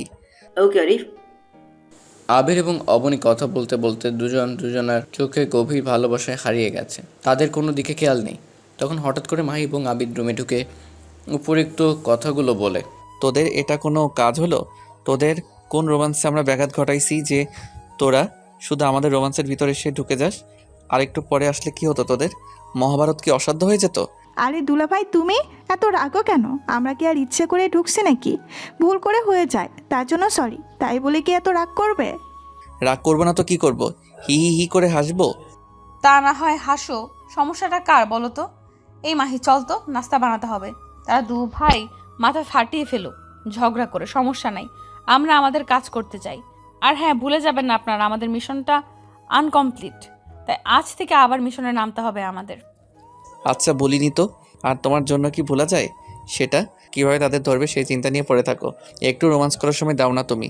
আর অন্যদিকে ওরা দুজন সারাদিন রোম্যান্স করে বেড়ায়, আর আমি, হাই রে ওরা কপাল। আর এই চুপ করো, তুমি সারাদিন শুধু বাজে চিন্তা করো। কোথায় ওই বেড়াদের কিভাবে ধরবো সেটা নিয়ে ভাববে, তা না, উনি আছে অন্য চিন্তা নিয়ে। এই মাহি, চল তো, বাজে বকবক করার সময় নেই। চল। তাদের সেই আনকমপ্লিট মিশনের পর থেকে কেটে যায় কয়েকটা মাস। এই কয়েক মাস দেশে ড্রাগসের প্রচার অনেক বেড়ে গেছে। সেদিন রাতে প্রিন্সিপাল স্যারের লোক তাদের রাস্তায় ফেলে আসার পর সে রাস্তা দিয়ে নাইট ডিউটির পুলিশ জনাব আরিফ এবং তার সহকর্মীরা যান। সেখানে তাদের দেখে দ্রুত হসপিটালে নিয়ে যায় এবং তাদের মোবাইল চেক করে সিআইডির এসিপি আদনান সাহেবকে কল দেয়। হ্যালো, আসসালামু আলাইকুম। ওয়ালাইকুম আসসালাম, কে বলছেন? আপনি কি সিআইডির এসিপি? কেন, আর আপনি কে? আমি ঢাকা থানা থেকে বলছি। আপনাদের টিমের 2টা মেয়ে আর 2টা ছেলে গুলি খেয়ে গুরুতরভাবে আহত হয়েছে। তাদের মোবাইলে আপনার নাম্বার ছিল, আমি সেখান থেকে নিয়েছি। কি? তাদের নাম কি? কি যেন নাম? এই তো আইডি কার্ড। মেয়ে দুইটার নাম অবনী জাহান আর মাহি চৌধুরী অনু, আর ছেলে দুইটার নাম আবির এবং আবিদ। আর কিছুক্ষণ দেরি হলে হয়তো তারা মারা যেত। ভাগ্যক্রমে আমার ডিউটি আজকে সেখানে পড়েছিল, তা না হলে কি হতো একবার ভেবে দেখেছেন? আচ্ছা, আপনি তাদেরকে মৃত বলে দেন। মৃত বলবো মানে? তারা তো জীবিত। আপনাকে আমি যেটা বলেছি সেটা করুন। কোন হসপিটাল আছে সেটা বলুন, আমি আসছি। Okay sir. আর আমরা BRB হসপিটালে আছি, আপনি যত দ্রুত সম্ভব চলে আসুন। ওকে। কি হয়েছে? তোমাকে এরকম দেখাচ্ছে কেন? আর এত রাতে কে কল দিয়েছে? কি বললো যে তোমাকে এরকম দেখাচ্ছে? আবির, আবিদ এবং মাহি আর অবনী মারা গেছে। আরে তুমি কি আমার সাথে মজা করছো? তারা মারা গেছে মানে? না, মজা করছি না, তারা সত্যি মারা গেছে। আজ রাতে তারা ড্রাগস পাচারকারীদের ধরতে গিয়ে সেখানে তাদের সাথে গোলাগুলিতে মারা যায়, স্পটেড। আমি যাচ্ছি তাদের আনতে, আর তাদের মুখও নাকি ঠিকমতো চেনা যাচ্ছে না। মিসেস জাহান আদনান সাহেবের কথা শুনে কাঠ হয়ে বসে থাকে আর আদনান সাহেব চলে আসে ঢাকাতে। তারপর থেকে আর দেখা হয়নি তাদের সবাইকে আদনান সাহেব নিয়ে যায় তার একটা সেফ হাউসে, আর তিনি তাদের ঘোষণা করেন মৃত। সেদিনের পর থেকে কেটে যায় কয়েক মাস, তারাও নিজেদের সামনে নিয়ে আবার আগের মতো হয়েছে, আর এতদিনে তাদের চারজনের ভালোবাসাটাও হয়ে গেছে গভীর। এই তোমরা আসো, নাস্তা রেডি। এই তোমার সমস্যাটা কোথায় বলো তো? সারাদিন এইসব নিয়ে থাকো কেন বলো তো? আর তোরা যেখানে সেখানে এমন আলগা পিরিত না দেখালে হয় না? আর একটা কথা বললে না হয় না, আমরা যেখানে সেখানে প্রেম করব তাতে তোর কি? জলে কেন তোর? তোরা যা খুশি তা কর, আমি গেলাম। রাগে হন করে চলে যায়। আরে কই যাও? মরতে যায় যাবে? দিলে তো রাগিয়ে থাকে, এখন যাও গিয়ে রাগ ভাঙাও। আমি যাব কেন? আপনি যান, আপনার বউ আপনি যান। আবির খাবার নিয়ে চলে আসে রুমে, এসে দেখে অবনী কী সব কাগজ নিয়ে ঘাটাঘাটি করছে। তাকে দেখে সেটা লুকিয়ে ফেললো। কি লোকালে আমার থেকে? কিছু না। কি জন্য এসেছো তুমি? কি জন্য এসেছি? আসো নাস্তা খাবে। আর না, আমি খাবো না, তুমি খাও। আরে রাগ করে না, আসো তো। তুমি না খেলে আমিও খাবো না। কিন্তু কি হলো, আমার দিকে তাকাও। আবির অবনীকে তার দিকে ঘুরিয়ে নেয়। আমার চোখের দিকে তাকাও অবনী। না প্লিজ, খেয়ে নাও না। লক্ষ্মীটি আমার, না এবার খেয়ে নাও। এবার হয়েছে। এটা আরো আগে দিলে তো আর এত কিছু হতো না। খেয়ে নাও। তারপর তারা দুজন নাস্তা সেরে নেয় এবং দেখতে দেখতে দুপুর গড়িয়ে বিকেল হয়ে যায়। পশ্চিম আকাশে সূর্যি মামা হেলে পড়েছে। তার এই ভরা ক্লান্ত দিনটা যেন কিছুক্ষণের মধ্যে অবসর পাবে, তাই কমিয়ে নিয়েছে নিজের তাপ। আর ছেলে পড়ছে তার গন্তব্যে। তেমনি তারা চারজনও পা দিয়েছে এক নতুন অধ্যায়, যেখানে থাকবে শুধু রক্তের গন্ধ। রাতের অন্ধকারে চারদিকে ঝিঝি পোকা ঝিঝি করবে, আর চারজন মানুষ ছুটে চলবে তাদের আপন গতিতে খুনের নেশায়। তারা হয়ে গেছে সাইকো খুনের নেশায়। ভরা ক্লান্ত বিকেলে তারা চারজন বসে বসে গল্প করছে। গল্প বললে ভুল, তারা প্ল্যান সাজাচ্ছে। তখন হঠাৎ কলিং বেলটা বেজে ওঠে। মাহি উঠে গিয়ে দরজা খুলে দেয়, দেখে স্যার আদনান সাহেব এসেছেন। তিনি ভিতরে ঢুকে গিয়ে সোফায় বসে। কেমন আছো তোমরা? জি স্যার, ভালো। আরে পাগল মেয়ে, স্যার কিসের? বাবা বলে ডাকো। আবার স্যার? তোরা দুজনেই তো আমার মেয়ে। তোদের আমি আমার ছেলের বউ হিসেবে নেব না নেব তার নিজের মেয়ে হিসেবে নেব। দুজনেই নিজেদের চোখের পানি আর বাঁধ মানছে না। দুজনেরই ফর্সা কোমল গালবে মুক্ত দানার মতো চোখের লোনা জল ঝরে পড়ছে। এ যেন দুঃখের কান্না না, এ যেন সুখের কান্না। কান্না তো আবশ্যক, কারণ তারা দুজনেই তো ছোটোবেলা থেকে মা বাবার আদর পায়নি, বাবা মা বলে কাউকে ডাকতে পারেনি। আরে বোকামে কাঁদছিস কেন? আমাকে কি তোর বাবা ডাকতে পারবি না? কি আমার মেয়ের অভাবটা কি পূরণ করবি না? হ্যাঁ, অবশ্যই করব বাবা। বলে দুজন আদনান সাহেবকে জড়িয়ে ধরেন আর কান্না করতে থাকেন। পাগলি মেয়েরা, এবার থাম। তোরা যদি আর কান্না করিস তাহলে আমি কিন্তু এখন চলে যাব। না বাবা, আমরা আর কাঁদবো না। এই দেখো, আমরা কাঁদছি না, হাসছি। অবনীর কথায় তারা 3 পিক হেসে দেয়, যা অবনীর একদম পছন্দ হয়নি, যার ফলস্বরূপ আবিরকে খেতে জোরে এক লাথি, যা সবার অগোচরে। আবির লাথি খাওয়ার সাথে সাথে আউ বলে চিৎকার দিয়ে ওঠে। কি হয়েছে রে আবির, এভাবে চিৎকার দিলি কেন? না বাবা, কিছু না। ও পিঁপড়া কামড় দিয়েছে, তাই না আবির? বাবা পিঁপড়া ছিল? পিঁপড়ার কামড়ে এত জোরে চিৎকার দেওয়া লাগে নাকি? বড় পিঁপড়া ছিল, তাই না দুলাভাই? অনেক বড় পিঁপড়া। আর অবনীর দিকে তাকিয়ে কথাটা বলে আবির। এই, তুমি আমার দিকে তাকিয়ে এই কথাটা বললে কেন? তাহলে কি তুমি আমাকে পিঁপড়া বোঝাতে যাচ্ছ? আরে না, আমি তোমাকে বোঝাবো কেন, আমি তো বুঝিয়েছি। আবার? আহ, তোরা থাম তো। সারাদিন কি এরকম ঝগড়াই করছ নাকি? বাবা ঠিকই ধরেছেন, এরা সারাদিন শুধু ঝগড়া করে, আলাদা আলাদা রুমে থাকে যেন ওর তো রাতের বেলাতেও তাদের ঝগড়া হয়। জানি না এক রুমে থাকতে দিলে যে কে কার কি অবস্থা করবে কে জানে। এই, তুই চুপ কর। আচ্ছা চুপ। হায় আল্লাহ, এরা নাকি সিআইডি আর আর্মি অফিসার? হ্যাঁ, কপালে হাত দিয়ে আদনান সাহেব কথাটা বলে। ভূতের মুখে নাম লক্ষণ। বাপ্পা, তুই কোনো সময় কাজের কথা বলেছিস, আজ হঠাৎ কাজের কথা? আরে চুপ করতো তোরা। কাজের কথা আসি, দেশে যে ড্রাগস বাজার বাড়ছে সেদিকে কোনো খবর আছে তোদের? সারাদিন শুধু ঝগড়া করিস। আপনার দুই ছেলে আর মাহি সারাদিন গল্প নিয়ে পড়ে থাকে, আর এইসব বিষয়ে আমাকেই ভাবতে হয়। এই জন্যই তো তোকে আমার এত ভালো লাগে। রাখো তোমার ভালো লাগা, আমাদেরকে তো এখন আর ভালো লাগবে না। আচ্ছা, আমি কিছু বলবো না, তোরা শুধু মিশনটা দ্রুত শেষ কর আর আমি যাই। তোদের আম্মু তা না হলে টেনশন করবে। সে কি বাবা, খেয়ে যাবেন? না রে মা, তোদের যে দিন ছেলে বউ করে নিয়ে যাব, তখন তোদের হাতের রান্না মন ভরে খাবো। ঠিক আছে বাবা। তাহলে আমি আসি। সাবধানে যাবে, আব্বু আর আম্মুকে আমাদের সালাম দিবে এবং অতি দ্রুত আমরা মিশন কমপ্লিট করে ফিরে আসব। আদনান সাহেব বাড়ি থেকে বের হয়ে যায়। তার আজকে রাত্রে শুরু প্রথম মিশন। আজকেই? প্রথম টার্গেট কে? দারোয়ান আকবর আলী। কিন্তু সে এখন কোথায় আমরা জানবো কিভাবে? তুমি তো একজন হ্যাকার, তাহলে তার ডিটেলস হ্যাক করো এবং একে একে সবার ডিটেলস হ্যাক করবে, শুধুমাত্র প্রিন্সিপালেরটা বাদে। ওকে আরিফ। তাহলে চলো সবাই সার্ভার রুমে। চলো। সবাই চলে আসে তাদের সার্ভার রুমে, আর আবিদ বসে যায় তার কাজে।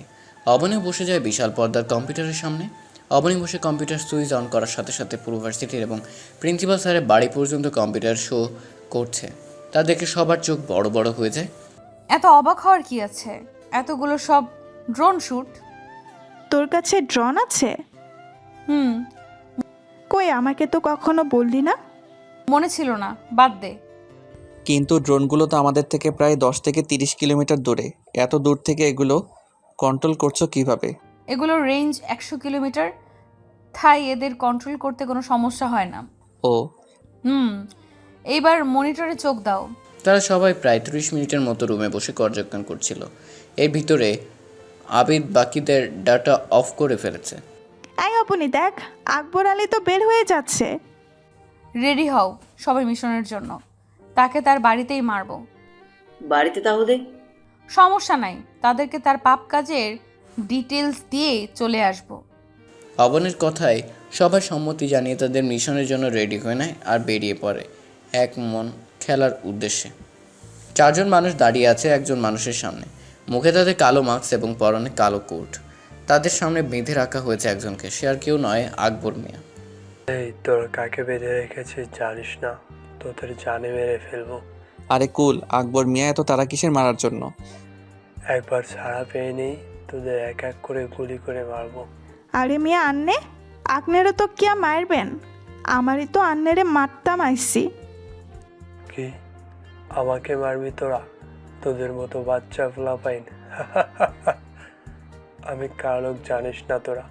আমি যদি মরেও যাই তোদের তারা ছাড়বে না। আরে তুই তো মরবি, সাথে তোর আতি পাতি মাস্তান সব মরবে। বাইরে রাস্তা, তোর বউ বাচ্চাকে দেখছিস না কেন? নাকি তুই বিয়েও করিসনি? হ্যাঁ, আমার বউ বাচ্চা গ্রামের বাড়িতে গেছে, তাদের কিছু করবি না তোরা? তাদের কিছু করব না, শুধু তোর কুকর্মের কথাগুলো জানাবো।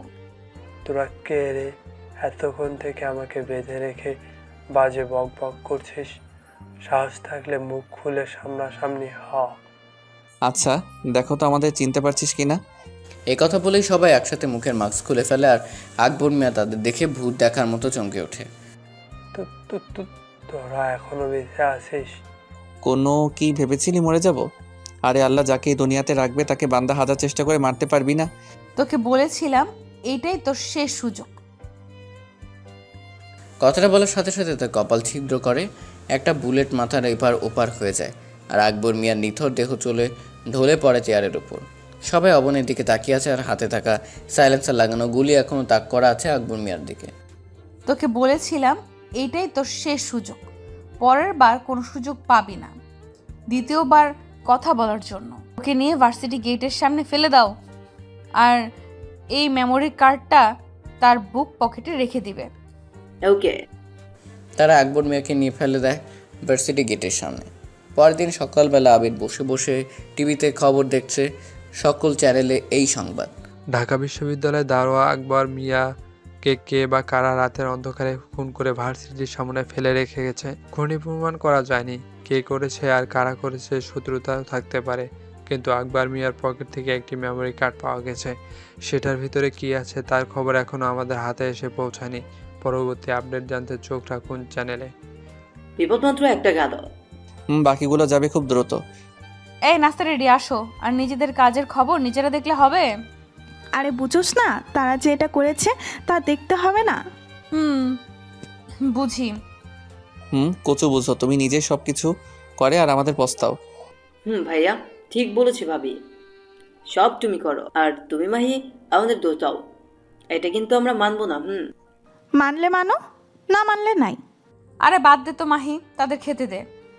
এই আসো, খেয়ে উদ্ধার করো আমাদের। সারাদিন একটা কাজও করে না, শুধু বসে বসে মোবাইল ঘাঁটবে, না হয় টিভি দেখবে। আমাদের কোনো কাজ আছে যে আমরা করব? কেন, সারাদিন তো বসেই থাকো। আমরা যে সারাদিন রান্না করি, আমাদেরও তো একটু হেল্প করতে পারো তোমরা। না, তা না করে তারা রাজার মতো করে বসে থাকে দুজন। আচ্ছা বাবা, আজকে রান্না আমরা করব। কি আমরা? কেন, তুই পারবি না? অবশ্যই তুই পারবি না। বসে বসে তাহলে ভাবির বকা খেয়ে পেট ভরা।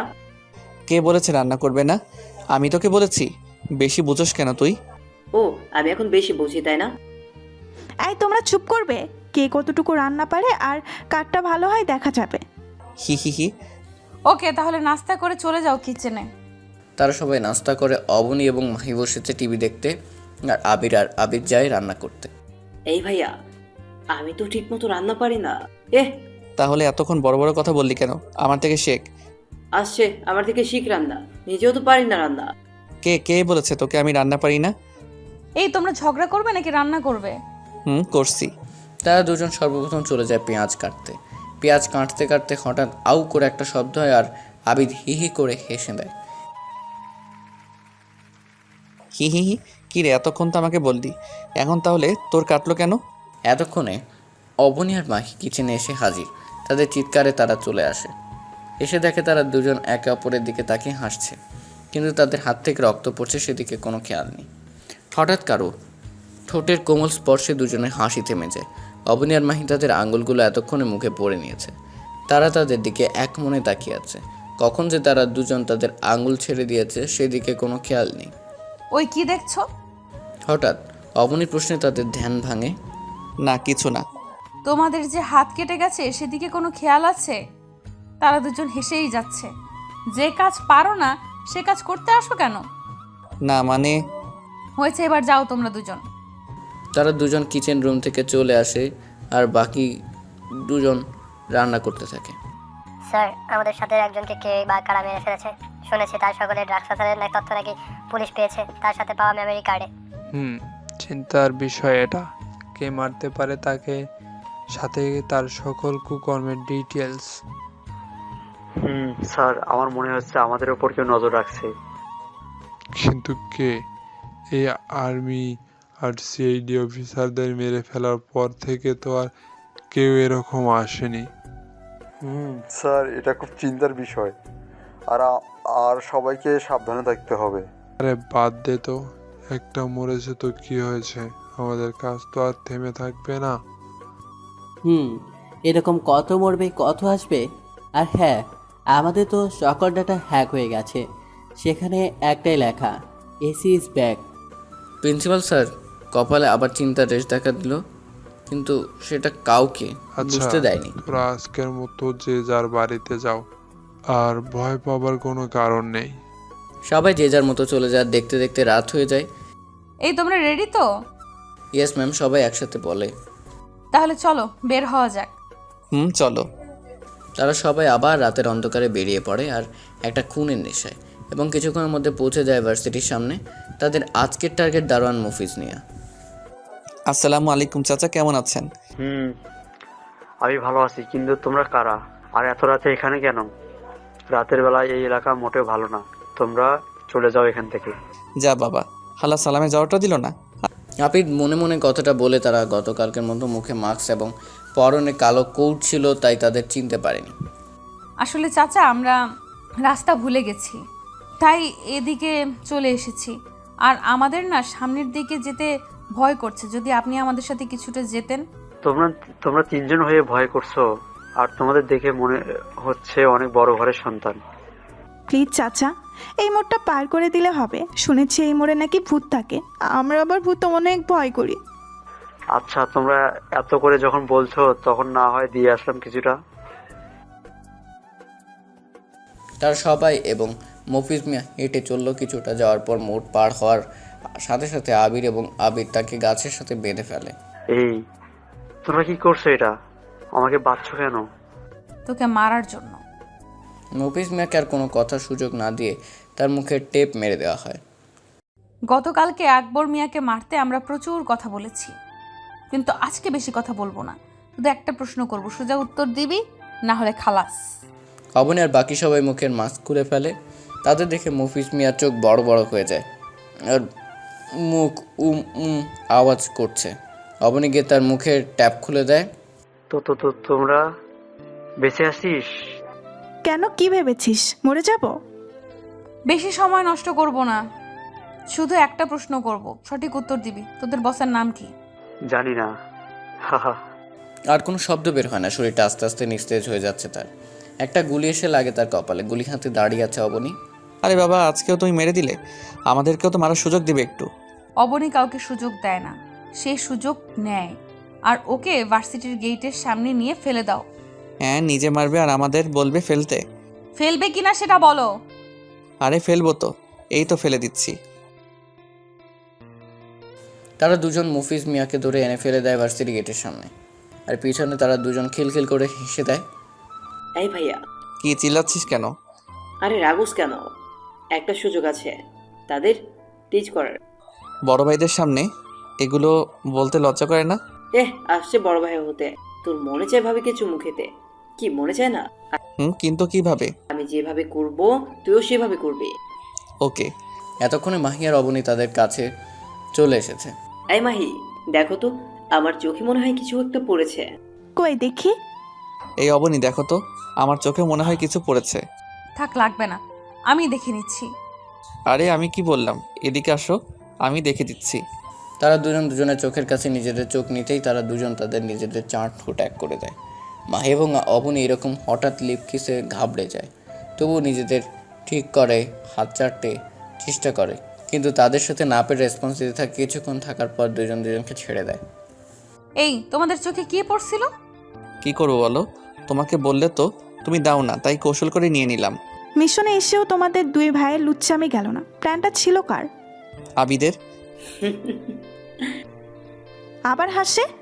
তোমার হাসি আমি ছুটাচ্ছি, এখান থেকে চেয়ে নি। এই তোরা চল, এখানে আর থাকা যাবে না। তোরা বাড়িতে গিয়ে ঝগড়া করিস। চল। অতঃপর তারা চারজন সেখান থেকে প্রস্থান করে। পরদিন সকালবেলা টিভিতে সেই আগের ন্যায় একই নিউজ। আজও ঢাকা ভার্সিটির দারোয়ান মফিজকে কে বা কারা খুন করে রেখে গেছে। আগের খুনের মতো খুনি এবং ক্রু রেখে যায়নি।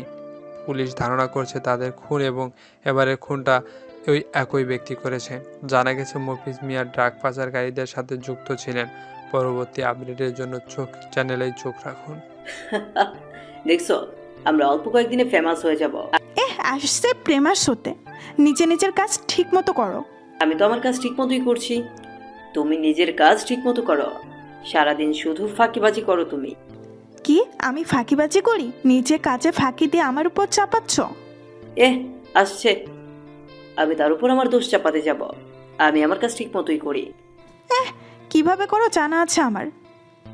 জানা থাকলে ভালো। তুমি এই তোরা তোদের ঝগড়া থামাবি নাকি সারাদিন ঝগড়া করবি? ঝগড়া কি আমি করতে আসছি নাকি সে? তুমি করতে আসছো আমার সাথে, সেদে সেদেই ঝগড়া করতে। আমার বয়ে গেছে তোমার সাথে সাথে সাথে ঝগড়া করতে যেতে। এই থাম বলতেছি, সারাদিন শুধু ঝগড়া করস কেন তোরা? ও এখন আমরা করলেই দোষ। তোরা যে সারাদিন ঝগড়া করিস সেটার বেলায় কি হবে? শুধু আমরা ঝগড়া করলেই দোষ। যা বাবা, এখানে আমাদের টানার কি আছে? তোমরা তোমাদের মতো ঝগড়া করো না, তোমাদেরকে মানা করছে। আপনার বউ। বোন আমার, আর কিছু বলবো না তোরে। তোরা তোদের মতো থাক, আমরা আমাদের মতো। তারা দুজন চলে যায়। এদিকে অবনী আর আবির বোকার মতো চেয়ে থাকে। তোমাদের কে মানা করছে? যা হবার তাই হয়েছে। স্যার, আসলে ও আমাদের একজন লোককে মেরে ফেললো, আপনি কিছু বলবেন না? হ্যাঁ স্যার, এভাবে চললে তো যে কোনো দিন আমাদেরকেও মেরে দেয়, জানা নেই। প্রিন্সিপাল স্যার গভীর চিন্তায় পড়ে যায়। তবুও সে নিজেকে ঠিক করে বলে, কিছু হবে না, আগামীকাল বস আসবে, আমরা সে গোপন আস্থানায়। তাহলে স্যার আমরা কি আসতে হবে? আচ্ছা, আজকে যা, ভার্সিটি ছুটি হয়ে গেছে অনেক আগে, আর কালকে ভার্সিটিতে আসতে হবে না, সোজা আমার আস্থানায় চলে আসবি রাতে। ঠিক আছে স্যার। দেখতে দেখতে দুপুর শেষে বিকেল, আর বিকেল শেষে রাত্রি। আর এই রাতেই কেউ একজন কাউকে মারার জন্য প্ল্যান সাজাচ্ছে। সে আর কেউ নয়, অবনী। আজকের প্ল্যানটা হবে ভিন্ন রকম। ভিন্ন রকম, কারণ শফিক এবং সবুজ স্যার ভাই, তারা একই বাড়িতে থাকে, আর তাদের ফ্যামিলির সামনে তাদের মারতে পারবো না। তার থেকে বড় কথা, তাদের থেকে অনেক ইনফরমেশন পাওয়া যাবে। তাই তাদের জঙ্গলের পাশে যে ভাঙা বাড়িটা আছে সেখানে তুলে আনবো। তো তোর প্ল্যান কি? তোদের কিভাবে তুলে আনবো? শোন, অবনী তাদের সবাইকে তার প্ল্যান বুঝিয়ে দেয়। বুঝলে সবাই? চলো। তাহলে চলো, বেরিয়ে পড়া যাক। তার সবাই তাদের নিজেদের প্ল্যান বুঝে নিয়ে বেরিয়ে পড়ে ঘরের পরে স্যারদের বাড়ির উদ্দেশ্য। অবনী আগে থেকেই তার ড্রোন নিয়ে তাদের উপর নজর রেখে বাড়ির ঠিকানা এবং পরিবার সম্পর্কে জেনে নিয়েছে। তাই তাদের বাড়ির ঠিকানা জোগাড় করা লাগলো না, সোজা গিয়ে অ্যাটাক। এই অবনী দেখ, ওরা তো দেখি টং দোকানে বসে চা খাচ্ছে। তাহলে আমাদের কাজটা তো আরো সহজ হয়ে গেল। কষ্ট করে তাদের বাড়ি থেকে তুলে আনতে হবে না। গাইস, রেডি হও। তারা দোকান থেকে বের হয়ে কিছুটা গেলেই অজ্ঞান হওয়ার স্প্রে মেরে তুলে নিব। আমরা রেডি। তারা সবাই অপেক্ষা করছিল তারা কতক্ষণে বের হবে। তাদের সে আর অপেক্ষার অবসান ঘটে কিছুক্ষণ পর। তারপর দুজন দোকান থেকে বের হয়ে যাওয়ার পর তাদের অজ্ঞান করে তুলে আনা হলো। গুলশান, নীরবতা চারদিকে। কিছুক্ষণ পর দূরে কোথাও শেয়ালের এবং কুকুরের ঘেউ ঘেউ আওয়াজ আসছে। আর চারজন মানুষ পিস্তল হাতে দাঁড়িয়ে আছে দুজন মানুষের সামনে। সামনে দুজন মানুষের চেয়ারের সাথে বেঁধে রাখা হয়েছে। এই, তোরা কারা? আমাদের এইভাবে তুলে আনছিস কেন? কেন চিনতে পারেন নাই স্যার? আরে মুখ না দেখলে তোদের চিনবো কি হবে? মানুষ কি চোখে দেখে চেনা যায় নাকি? ওকে, তাহলে দেখেন। তারা চারজন তাদের মুখের মাস্ক খুলে ফেলে। তাদের দেশে দুজনের চোখ বড়। তোরা বেঁচে আছিস? কিন্তু কিভাবে? সেদিন তো তোদের আমি নিজের হাতে মেরেছি, তাও বেঁচে গেলি কিভাবে?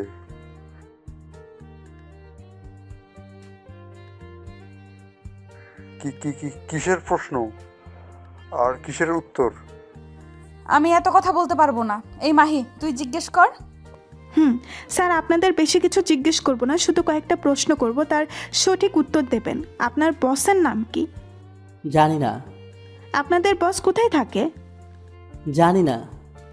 আপনাদের বসকে পাবো কোথায়? আরে জানি তো, আমরা সব প্রিন্সিপাল স্যার জানেন। ওকে মাহি, তুই সর।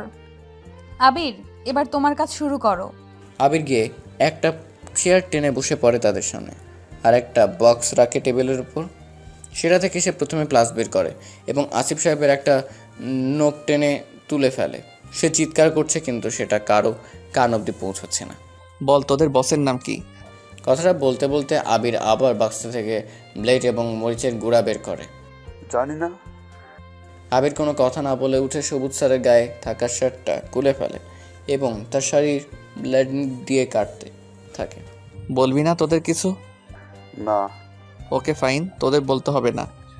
আবির আবার তার শরীর কাটতে থাকে এবং তাতে মরিচের গোড়া ঢেলে দেয়। সে গগন পাঠানো চিৎকার করছে কিন্তু সেটা কারো কান অব্দি পৌঁছচ্ছে না। বলবি না? বলছি প্লিজ, আর না, আমি পারছি না, প্লিজ ছেড়ে দাও আমাকে। আবির পানিটাই নে, ওর গায়ে ঢেলে দে। আবির আবিরের কথা মতো পানি এনে ঢেলে দেয়। নে, এবার বল। আসিফ ভাই, আপনি বলেন, আমি আর পারছি না। আশিক চৌধুরী আমাদের বসের নাম। সে কি করে বা কোথায় থাকে আমরা কিছু জানি না, সব প্রিন্সিপাল স্যার জানেন। তাকে কোথায় পাবো? সে আগামীকাল আসবে প্রিন্সিপাল স্যারের সাথে দেখা করার জন্য। আমাদেরও যেতে বলেছে, কিন্তু কোথায় আসবে সেটা বল। প্রিন্সিপাল স্যারের বাড়ির পেছনে তার একটা গ্যারেজ আছে, সেখানে আসবে রাতে। তাহলে এবার তোমরা তোমাদের কাজ সেরে ফেলো। আমরা তো সব বলে দিয়েছি, এখন আমাদের মুক্তি দে। মুক্তি দিব, চিরতরে মুক্তি দিব। বলে দুজনে পটাপট 2টা গুলি চালায়। 2টা বুলেট দিয়ে তাদের মাথায় এপার ওপার হয়ে যায়, নিথর হয়ে পড়ে তাদের শরীর। এবার চলো যাওয়া যাক। দাঁড়াও, ওদের ফেলা লাগবে না? না, ওদের এখানেই থাকতে দাও। এরা এখানে থাকলে আমাদের কাজটা আর সহজ হয়ে যাবে। আর এখন চলো, আমি আর কিছু বলতে পারবো না, আমার শরীর অনেকটা ক্লান্ত লাগছে। চলো।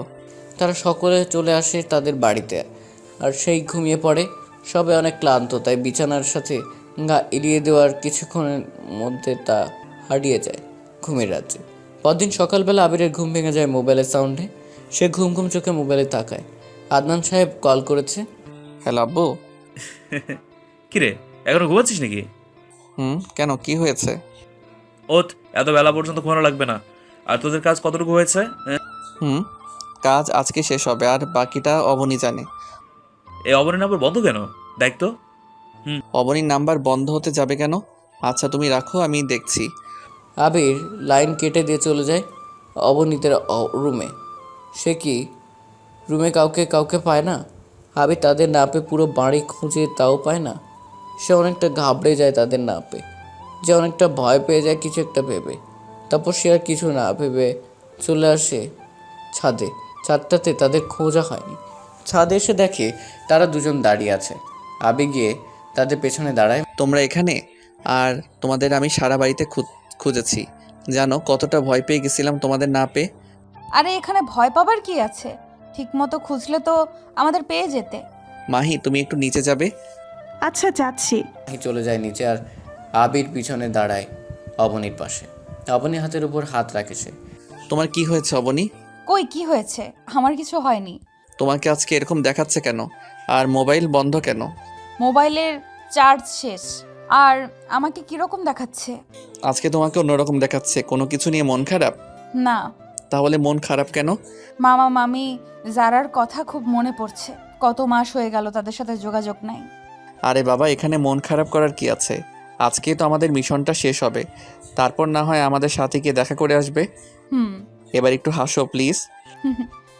আবির অবনীকে নিজের বাহুডোরে আবদ্ধ করে নেয়। অবনী কোনো বাধা দেয় না, সেও আবদ্ধ হয়ে যায় আবিরের বাহুডোরে। দেখতে দেখতে চলে আসে সেই দিনটা, চলে আসে দিনের শেষের রাত্রি। অবনী, প্রিন্সিপাল স্যারের গ্যারেজ কোথায়? আমরা জানবো কিভাবে?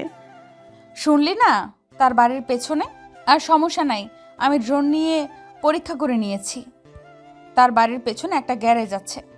আর হ্যাঁ অবনী, তোর না সিক্রেট এজেন্ট ছিল একজন, সে কোথায়? তাকেও মেরে ফেলেছে তারা। আর আজকের কাজটা বেশি কঠিন হবে। সবাই 2টা করে পিস্তল নিয়ে যাবে। জানি না তারা কতজন থাকবে আজকে, তাই সবাইকে সতর্ক করতে হবে। তাই সবাই রেডি হয়ে নাও দ্রুত। যে যার মতো করে রেডি হয়ে বেরিয়ে পড়ে এক মরণ খেলার উদ্দেশ্যে। সে মরণ খেলায় শুধু একটাই রুলস হয়, মরো না হয় মারো। তারা সেই মরণের সাথে ডুব দিতে যাচ্ছে। আজকে হয়তো কেউ মরবে না, হয় মারবে। এই অবনী, আমরা তো তার বাড়ির সামনে এসে পড়েছি, এখন কিভাবে যাব? কেন পেছন দিয়ে ঘুরে তারা গ্যারেজে যাবে? তোর মাথায় কি কোনো বুদ্ধি নাই নাকি? ও ভুলে গেছি, পেছন দিয়ে যে যাওয়া যাবে। আর ভোলা লাগবে না, চল। তারা সবে একে একে সতর্কতা বজায় রেখে পিছন দিয়ে গ্যারেজের সামনে চলে যায়। এই তারা ভেতরে কতজন আছে আমরা জানি না, তাই আবারও বলছি সতর্ক থাকবে। আর সবাই গুলি হাতে নাও। সবাই একে একে ভিতরে ঢুকে পড়ে। তারা ভিতরে ঢুকে আশ্চর্য হয়ে যায়। তারা গ্যারেজের ভিতর তো কেউ নেই, তাহলে তারা কি আমাদের মিথ্যা বলেছে? না, এখানেই আছে। ভালো করে খোঁজো, দেখো কিছু পাও কি না। তারা সবাই যে যার মতো করে খুঁজতে থাকে। আপনি খুঁজতে খুঁজতে একটা অপরিষ্কার জায়গায় এসে পড়ে। সেখানে একটা সুইচ রাখা। অবিন সন্দেহবশত সেই সুইচটা চাপ দেয়। চাপ দেওয়ার সাথে সাথে বিকট শব্দ করে ফ্লোরে একটা লিফটের মতো দরজা খুলে যায়। ওরে বাসসালা, আন্ডারগ্রাউন্ড করে রেখেছে। এতক্ষণ সবাই এসে হাজির হয়েছে অবনীর কাছে। ওরে বাবা, শালা অবৈধ টাকা দিয়ে আন্ডারগ্রাউন্ড করে রেখেছে। তাই তো দেখছি। এত কথা বাদ দিয়ে এখন চলো, আর সাবধানে। তারা সবাই আস্তে আস্তে সিঁড়ি বেয়ে নিচে নামতে থাকে। বস, কেউ দরজা খুলে ফেলেছে।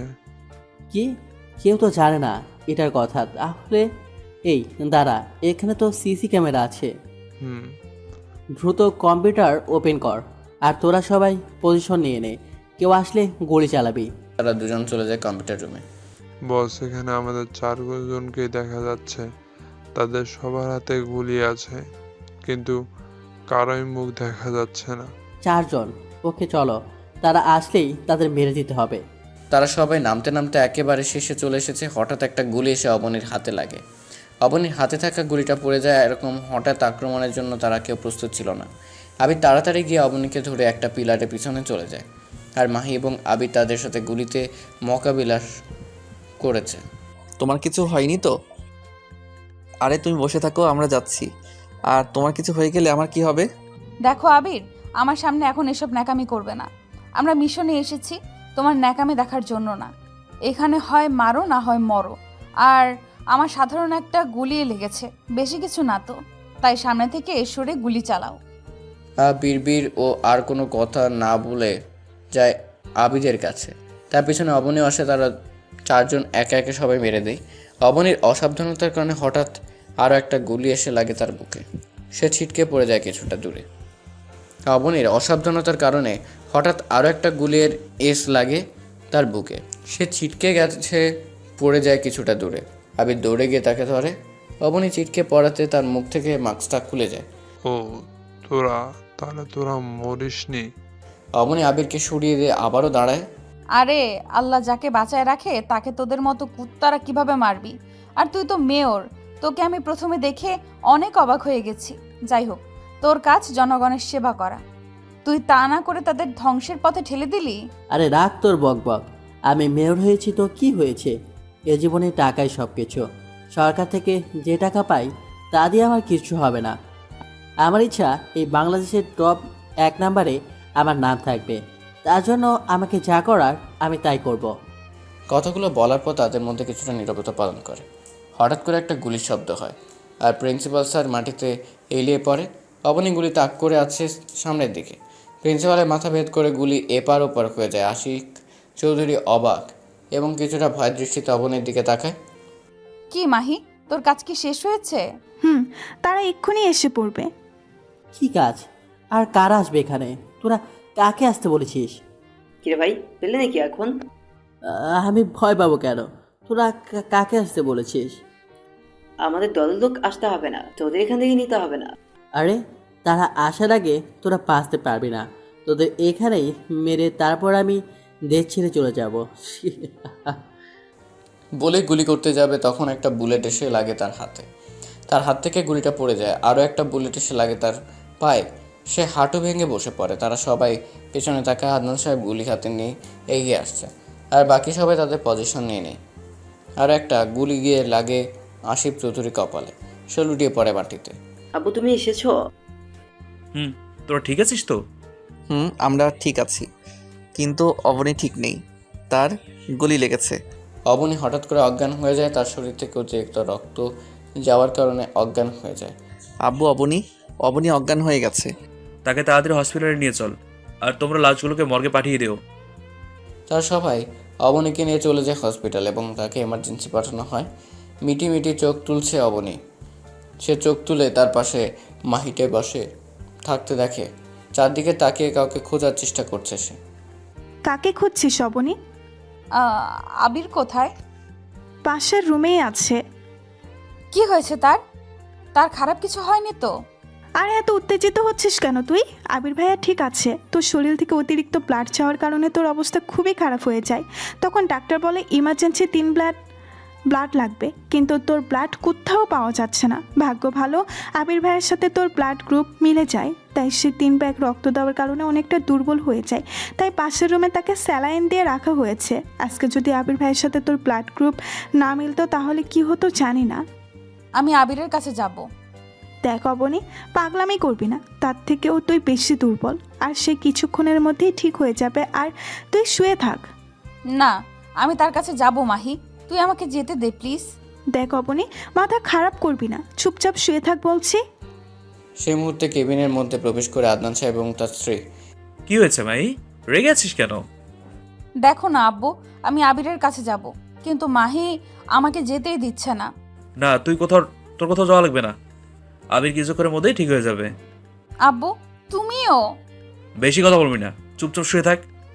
আম্মু তুমি অন্তত বলো না আমাকে যেতে দিতে। না অবনীমা, আমার তুই কোথাও যাওয়া লাগবে না, আবির এখনই ঠিক হয়ে যাবে। আর যখন জানতে পেরেছি তোরা বেঁচে আছিস, তখন যে কতটা খুশি হয়েছি তোদের বলে বোঝাতে পারবো না। কিন্তু তোদের আব্বু আমাকে নিয়ে আসেনি, যা আজকে আনলো তাও তোদের এই অবস্থা। বেশি কথা বলো না, চুপচাপ থাকো। বেশি কথা বললে অবনীর সমস্যা হবে। আদনান সাহেব চলে যায় আবিরের রুম থেকে, গিয়ে দেখে সে বসে আছে। কিরে, তুই বসেছিস কেন? তো কি করব, স্যালাইন তো শেষ, আর শুয়ে থেকে কোনো লাভ আছে? তা ঠিক। সে হসপিটালে অবনী সুস্থ হতে আরও কেটে যায় 10টা দিন। তাকে বাড়িতে আনা হয়েছে কিছুদিন হলো। তা অবনী, তুই সুস্থ আর মিশনও শেষ তোদের, এখন তোদের বিয়েটা তো দিতে পারি। হ্যাঁ না, আমি আমার মামা মামিকে ছাড়া বিয়ে করব না। তারা আমাকে ছোট থেকে লালন পালন করে বড় করেছে, আমি তাদের রেখে আমার নতুন জীবনে পা রাখবো কিভাবে? ওকে, তুই বলতে চাচ্ছিস তুই তাদের ছাড়া বিয়ে করবি না। ওকে ফাইন, আমরা কালকেই যাব তোর মামার বাড়িতে, মানে তোর বাড়িতে। এবার হ্যাপি তুই? হ্যাপি, অনেক হ্যাপি। দেখতে দেখতে সে দিনটা চলে যায়। পরের দিন তারা সবাই মিলে রওনা হয় অবনীর মামা বাড়ির উদ্দেশ্যে, মানে অবনীর বাড়ির উদ্দেশ্যে। তারা 1 ঘন্টা জার্নির পর এসে পৌঁছায় অবনীর মামা বাড়িতে। অবনীর মামা বারান্দায় বসেছিল, এমন সময় তাদের বাড়ির দিকে একসাথে 2টা গাড়ি ঢুকায় সে কিছুটা অবাক হয়ে যায়। সে সহকারে তার স্ত্রী এবং সন্তান তাড়াতাড়ি বেরিয়ে আসে কে এসেছে দেখার জন্য। গাড়ি এসে থামে তাদের সামনে। প্রথম গাড়ি থেকে নামে আদনান সাহেব এবং তার স্ত্রী, দ্বিতীয় গাড়ি থেকে নামে মাহি, আবির এবং অবনী। অবনীকে দেখে যারা দৌড়ে গিয়ে তাকে জড়িয়ে ধরে। আপু তুমি বেঁচে আছো? বলে কাঁদতে দেয় সারা। আরে পাগল, কান্না করছিস কেন? আর এই দেখ, আমি তো বেঁচে আছি। ওই দিন টিভিতে দেখিয়েছিল তোমরা মারা গেছো, জানো সেদিন কত কেঁদেছি। আপু তোমার সাথে অনেক অন্যায় করেছি, প্লিজ ক্ষমা করে দাও। আরে পাগল, কি নিয়ে তোদের ক্ষমা করব আমি? আমি কি তোর উপর রেগে আছি? না আপু, তুমি আমাদের উপর রেগে আছো, আমি জানি। রেমা, আমরা জানি তুই আমাদের উপর অনেক রেগে আছিস। প্লিজ আমাদের ক্ষমা করে দে। অবনীর হাত ধরে। আরে মামা কি করছো? হাত ছাড়ো। আমি তোমাদের অনেক আগেই ক্ষমা করে দিয়েছি। আর ভেতরে চলো, এদের কি বাইরে দাঁড় করিয়ে রাখবে নাকি? ও হ্যাঁ, এদের পরিচয় তো বলি না। আগে এদের ভেতরে নিয়ে নাস্তার ব্যবস্থা করো, তারপর বলছি। তারা সবাই ঘরের ভিতরে প্রবেশ করে এবং আপনি আর মাহি চলে যায় কিচেনে নাস্তা তৈরি করার জন্য। কি রে অবনী, তুই এইখানে? তোরা মামি, ওদের জন্য নাস্তা বানাতে হবে তো। যা, আমি করছি। না মামি, তুমি যাও, আমি করছি। তুই এখনো আমাকে ক্ষমা করতে পারিসনি তাই না, যে আমি তোদের জন্য সামান্য নাস্তা বানাতে পারবো না? মামি কি বলছো তুমি এগুলো? আমি তো তোমাকে ক্ষমা করে দিয়েছি সে কবে। আচ্ছা তুমি করো, আমরা যাচ্ছি। অবনী আর মাহি বেরিয়ে আসে কিচেন রুম থেকে। অবনী গিয়ে দাঁড়ায় আবিরের পাশে আর মাহি গিয়ে দাঁড়ায় আবিদের পাশে।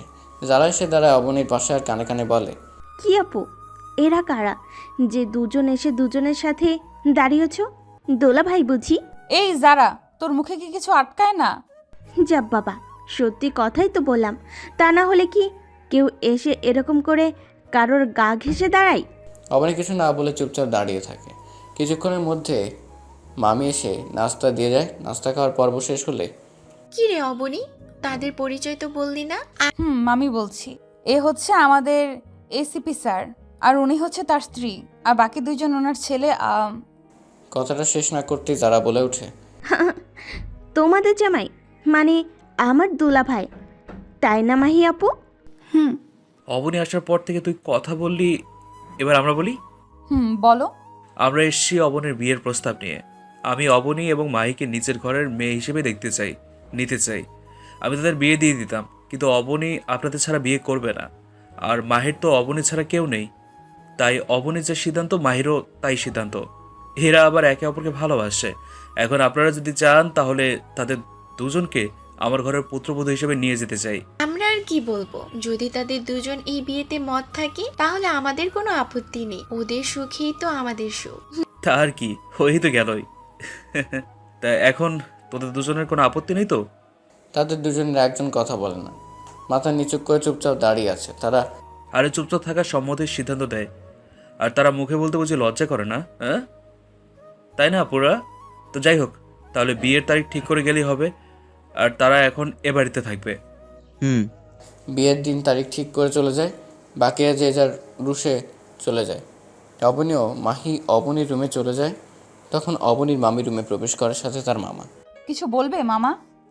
এই নে তোর সম্পত্তিগুলো, আমরা আর এই পাপের বোঝা সইতে পারছি না। না আরে মামি, এগুলো দিয়ে এখন আমি কি করব? এগুলো তোমাদের কাছেই রেখে দাও। রে, এটা হয় না, এটা তোর প্রাপ্য জিনিস, তাই এটা তোর কাছেই রেখে দে। মামি আর একটা কথাও বলবে না, যা বলেছে তাই করো। এগুলো তোমাদের কাছে রেখে দাও, যদি না রাখো তাহলে আমরা এক্ষুনি বাড়ি ছেড়ে চলে যাব। না যাস না, এগুলো রেখে দিস, তবুও তোরা যাস না। অবনীর মামা এবং মামি চলে যায় তাদের রুমে এবং অবনী আর মাহিও ফ্রেশ হয়ে নেয়। দেখতে দেখতে চলে আসে বিয়ের দিন। অবনী এবং মাহিকে সাজিয়ে এনেছে পার্লার থেকে। তোদের আজকে হেব্বি সুন্দর লাগছে, আমার মন চাচ্ছে আমিও সাজি এরকম করে। ও তাই বুঝি? তোরও বুঝি বিয়ে করার ইচ্ছা যাচ্ছে? আন্টিকে বলবো নাকি? না না, বলা লাগবে না, আমি এমনিতেই ঠিক আছি। বলেই তারা দৌড়ে চলে যায় আর মাহি অবনীও হেসে দেয়। দেখতে দেখতে তাদের বিয়েটাও হয়ে যায়। তাদেরকে নিয়ে আসা হয় আদনান সাহেবের বাড়িতে। হেঁটেই প্রায় মাঝখানে আরও কয়েক মিনিট। এখন রাত 12:02:04। 2 রুমের দরজার সামনে দাঁড়িয়ে আছে আবির এবং আবির। এই শোন, বিড়ালটা ভালো করে মারবি কিন্তু, বেঁচে যেন না ফিরতে পারে। এই কি বলি তুই? আমি তোর বড় ভাই, এসব বলতে তোর লজ্জা করে না? আসছে বড় ভাই, যা বিড়াল ভালো করে মারবি। বলে আবিরকে ধাক্কা মেরে রুমে ঢুকিয়ে আর নিজেও ঢুকে পড়ে নিজের রুমে। অবনী ইয়াহাব বড় ঘোমটা টেনে বসে আছে বাসর ঘরে। আবির গিয়ে তার সামনে দাঁড়ায়। অবনী সে তাকে 5 ছুঁয়ে সালাম করে, আবার গিয়ে বসে পড়ে। আবির গিয়ে তার ঘোমটাটা তুলে দেন আর এক নজরে তাকিয়ে থাকে। অন্যদিকে আবির এবং মাহিরও সেম অবস্থা। সে মাহির ঘোমটা তুলে দিয়ে এক নজরে তাকিয়ে থাকে। এই কি হলো? এইভাবে কি দেখো? তোমাকে। কেন, আগে কি কখনো দেখোনি নাকি? দেখেছি, কিন্তু আজকের মতো এত সুন্দর সাজে দেখিনি। কেন, আগে কি দেখতে খারাপ ছিলাম নাকি? না, তবে আগের থেকেও সুন্দর লাগছে তোমাকে। যাও, লজ্জা করে না বুঝি আমার? ওরে আমার লজ্জাবতী রে। এই শোনো না। বলো। চলো না ছাদে যাই। এখন যাব, তাও এত রাতে? তো কি হয়েছে, চলো না। আচ্ছা চলো। তারা দুজন চলে আসে ছাদে। এসে তারা গিয়ে বসে পড়ে দোলনায়। অবনী দোলনাতে আবিরের কোলে মাথা রেখে শুয়ে পড়ে। এই তুমি কিন্তু আমাকে প্রপোজ করনি। তো কি হয়েছে? এখন তো আমাদের বিয়ে হয়ে গেছে, সো কোনো প্রপোজ করা লাগবে না। লাগবে না মানে? তুমি এক্ষুনি আমাকে প্রপোজ করবে। আচ্ছা বাবা, রাগ করছো কেন? করছি, কিন্তু কি দিয়ে করবো? আমার কাছে তো কিছুই নেই। দাঁড়াও, দিচ্ছি। বলে অবনী তার হাত থেকে একটা চুড়ি খুলে দেয়। নাও, এখন করো। আবির কি অবনীর হাত থেকে চুড়িটা নিয়ে তার সামনে হাঁটু কেড়ে বসে পড়ে। ভালোবাসা কি তা আমি জানি না, ভালোবাসা কাকে বলে সেটাও জানি না আমি। কিন্তু তোমাকে যেদিন প্রথম শপিং মলে দেখেছি, তারপর থেকে নিজের কাছে কীরকম শূন্যতা অনুভব করি। তোমার প্রতি একটা আলাদা টান, আলাদা আকাঙ্ক্ষা অনুভব করি। এটা কি বলে আমি জানি না। এটাকে যদি ভালোবাসা বলে তাহলে আমি তোমাকে ভালোবাসি। আমার এক বন্ধু আমাকে বলেছিল এটা নাকি আমার আবেগ, ভালো লাগা, কিন্তু ভালোবাসা না। এটা কিছুদিন পর কেটে যাবে। কিন্তু প্রথমে একটা মানুষের আবেগ দ্বারা শুরু হয় তার প্রিয় মানুষটার কাছে যাওয়ার। আবেগ ছাড়া কখনো ভালোবাসা হয় কিনা জানি না, কিন্তু আমার আবেগ দিয়ে ভালোবাসা হয়েছে তোমার প্রতি। সেই ভালোবাসা থেকে আজকে আমরা নতুন জীবন চলা শুরু করেছি। আচ্ছা, তুমি কি হবে আমার বাবুর আম্মু? নিবি কি আমার এই অগোছালো জীবনটা গুছিয়ে দেওয়ার দায়িত্ব? হবে কি আমার সূর্য অস্ত যাওয়ার সময়টা দেখার সাথী? হবে কি আমার রাতের জ্যোৎস্না বিলাস করার সাথী? হবে কি আমার একই রাস্তায় পাশাপাশি হাতে হাত রেখে চলার সাথী? I love you Abani. Abani Abir হাত থেকে চুড়িটা নিয়ে বলো। তোমার বাবুর আম্মু, দায়িত্ব নিয়েছি তোমার অগোছালো জীবনটা গুছিয়ে দেওয়ার। সাথী হব তোমার সূর্য অস্ত যাওয়ার দেখার। হব তোমার জ্যোৎস্না বিলাসের সাথী, হব তোমার হাতে হাত রেখে চলার সাথী। আবির উঠে অবনীকে আগলে নেয় নিজের বাহু ডোরে। অবনীও আজ নিজ ইচ্ছে আবদ্ধ হয়ে যায় আবিরের বাহু ডোরে। এভাবে তারা কতক্ষণ ছিল জানা নেই। এই একটা ইয়ে দাও না। ইয়েটা কি? পাপ্পি। আমি এখানে দিতে পারবো না, রুমে চলো। তারা দুজন চলে যায় নিজেদের রুমে। আজ এখান থেকে শুরু হবে তাদের নতুন জীবন, নতুন করে গড়ে তোলা তাদের সংসারের স্বপ্ন। আচ্ছা, তারা হারিয়ে যাক না তাদের অতল ভালোবাসায়, দেখাক না তাদের নতুন সংসারের স্বপ্ন। সেখানে আমরা কাবাব মে হাড্ডি মুখে জানতে এখন বহুত শুনে ফেলেছেন। আর না, একেবারে যাবেন কেন? অপেক্ষা করুন নেক্সট গল্পের জন্য। সে পর্যন্ত ভালো থাকবেন। ধন্যবাদ।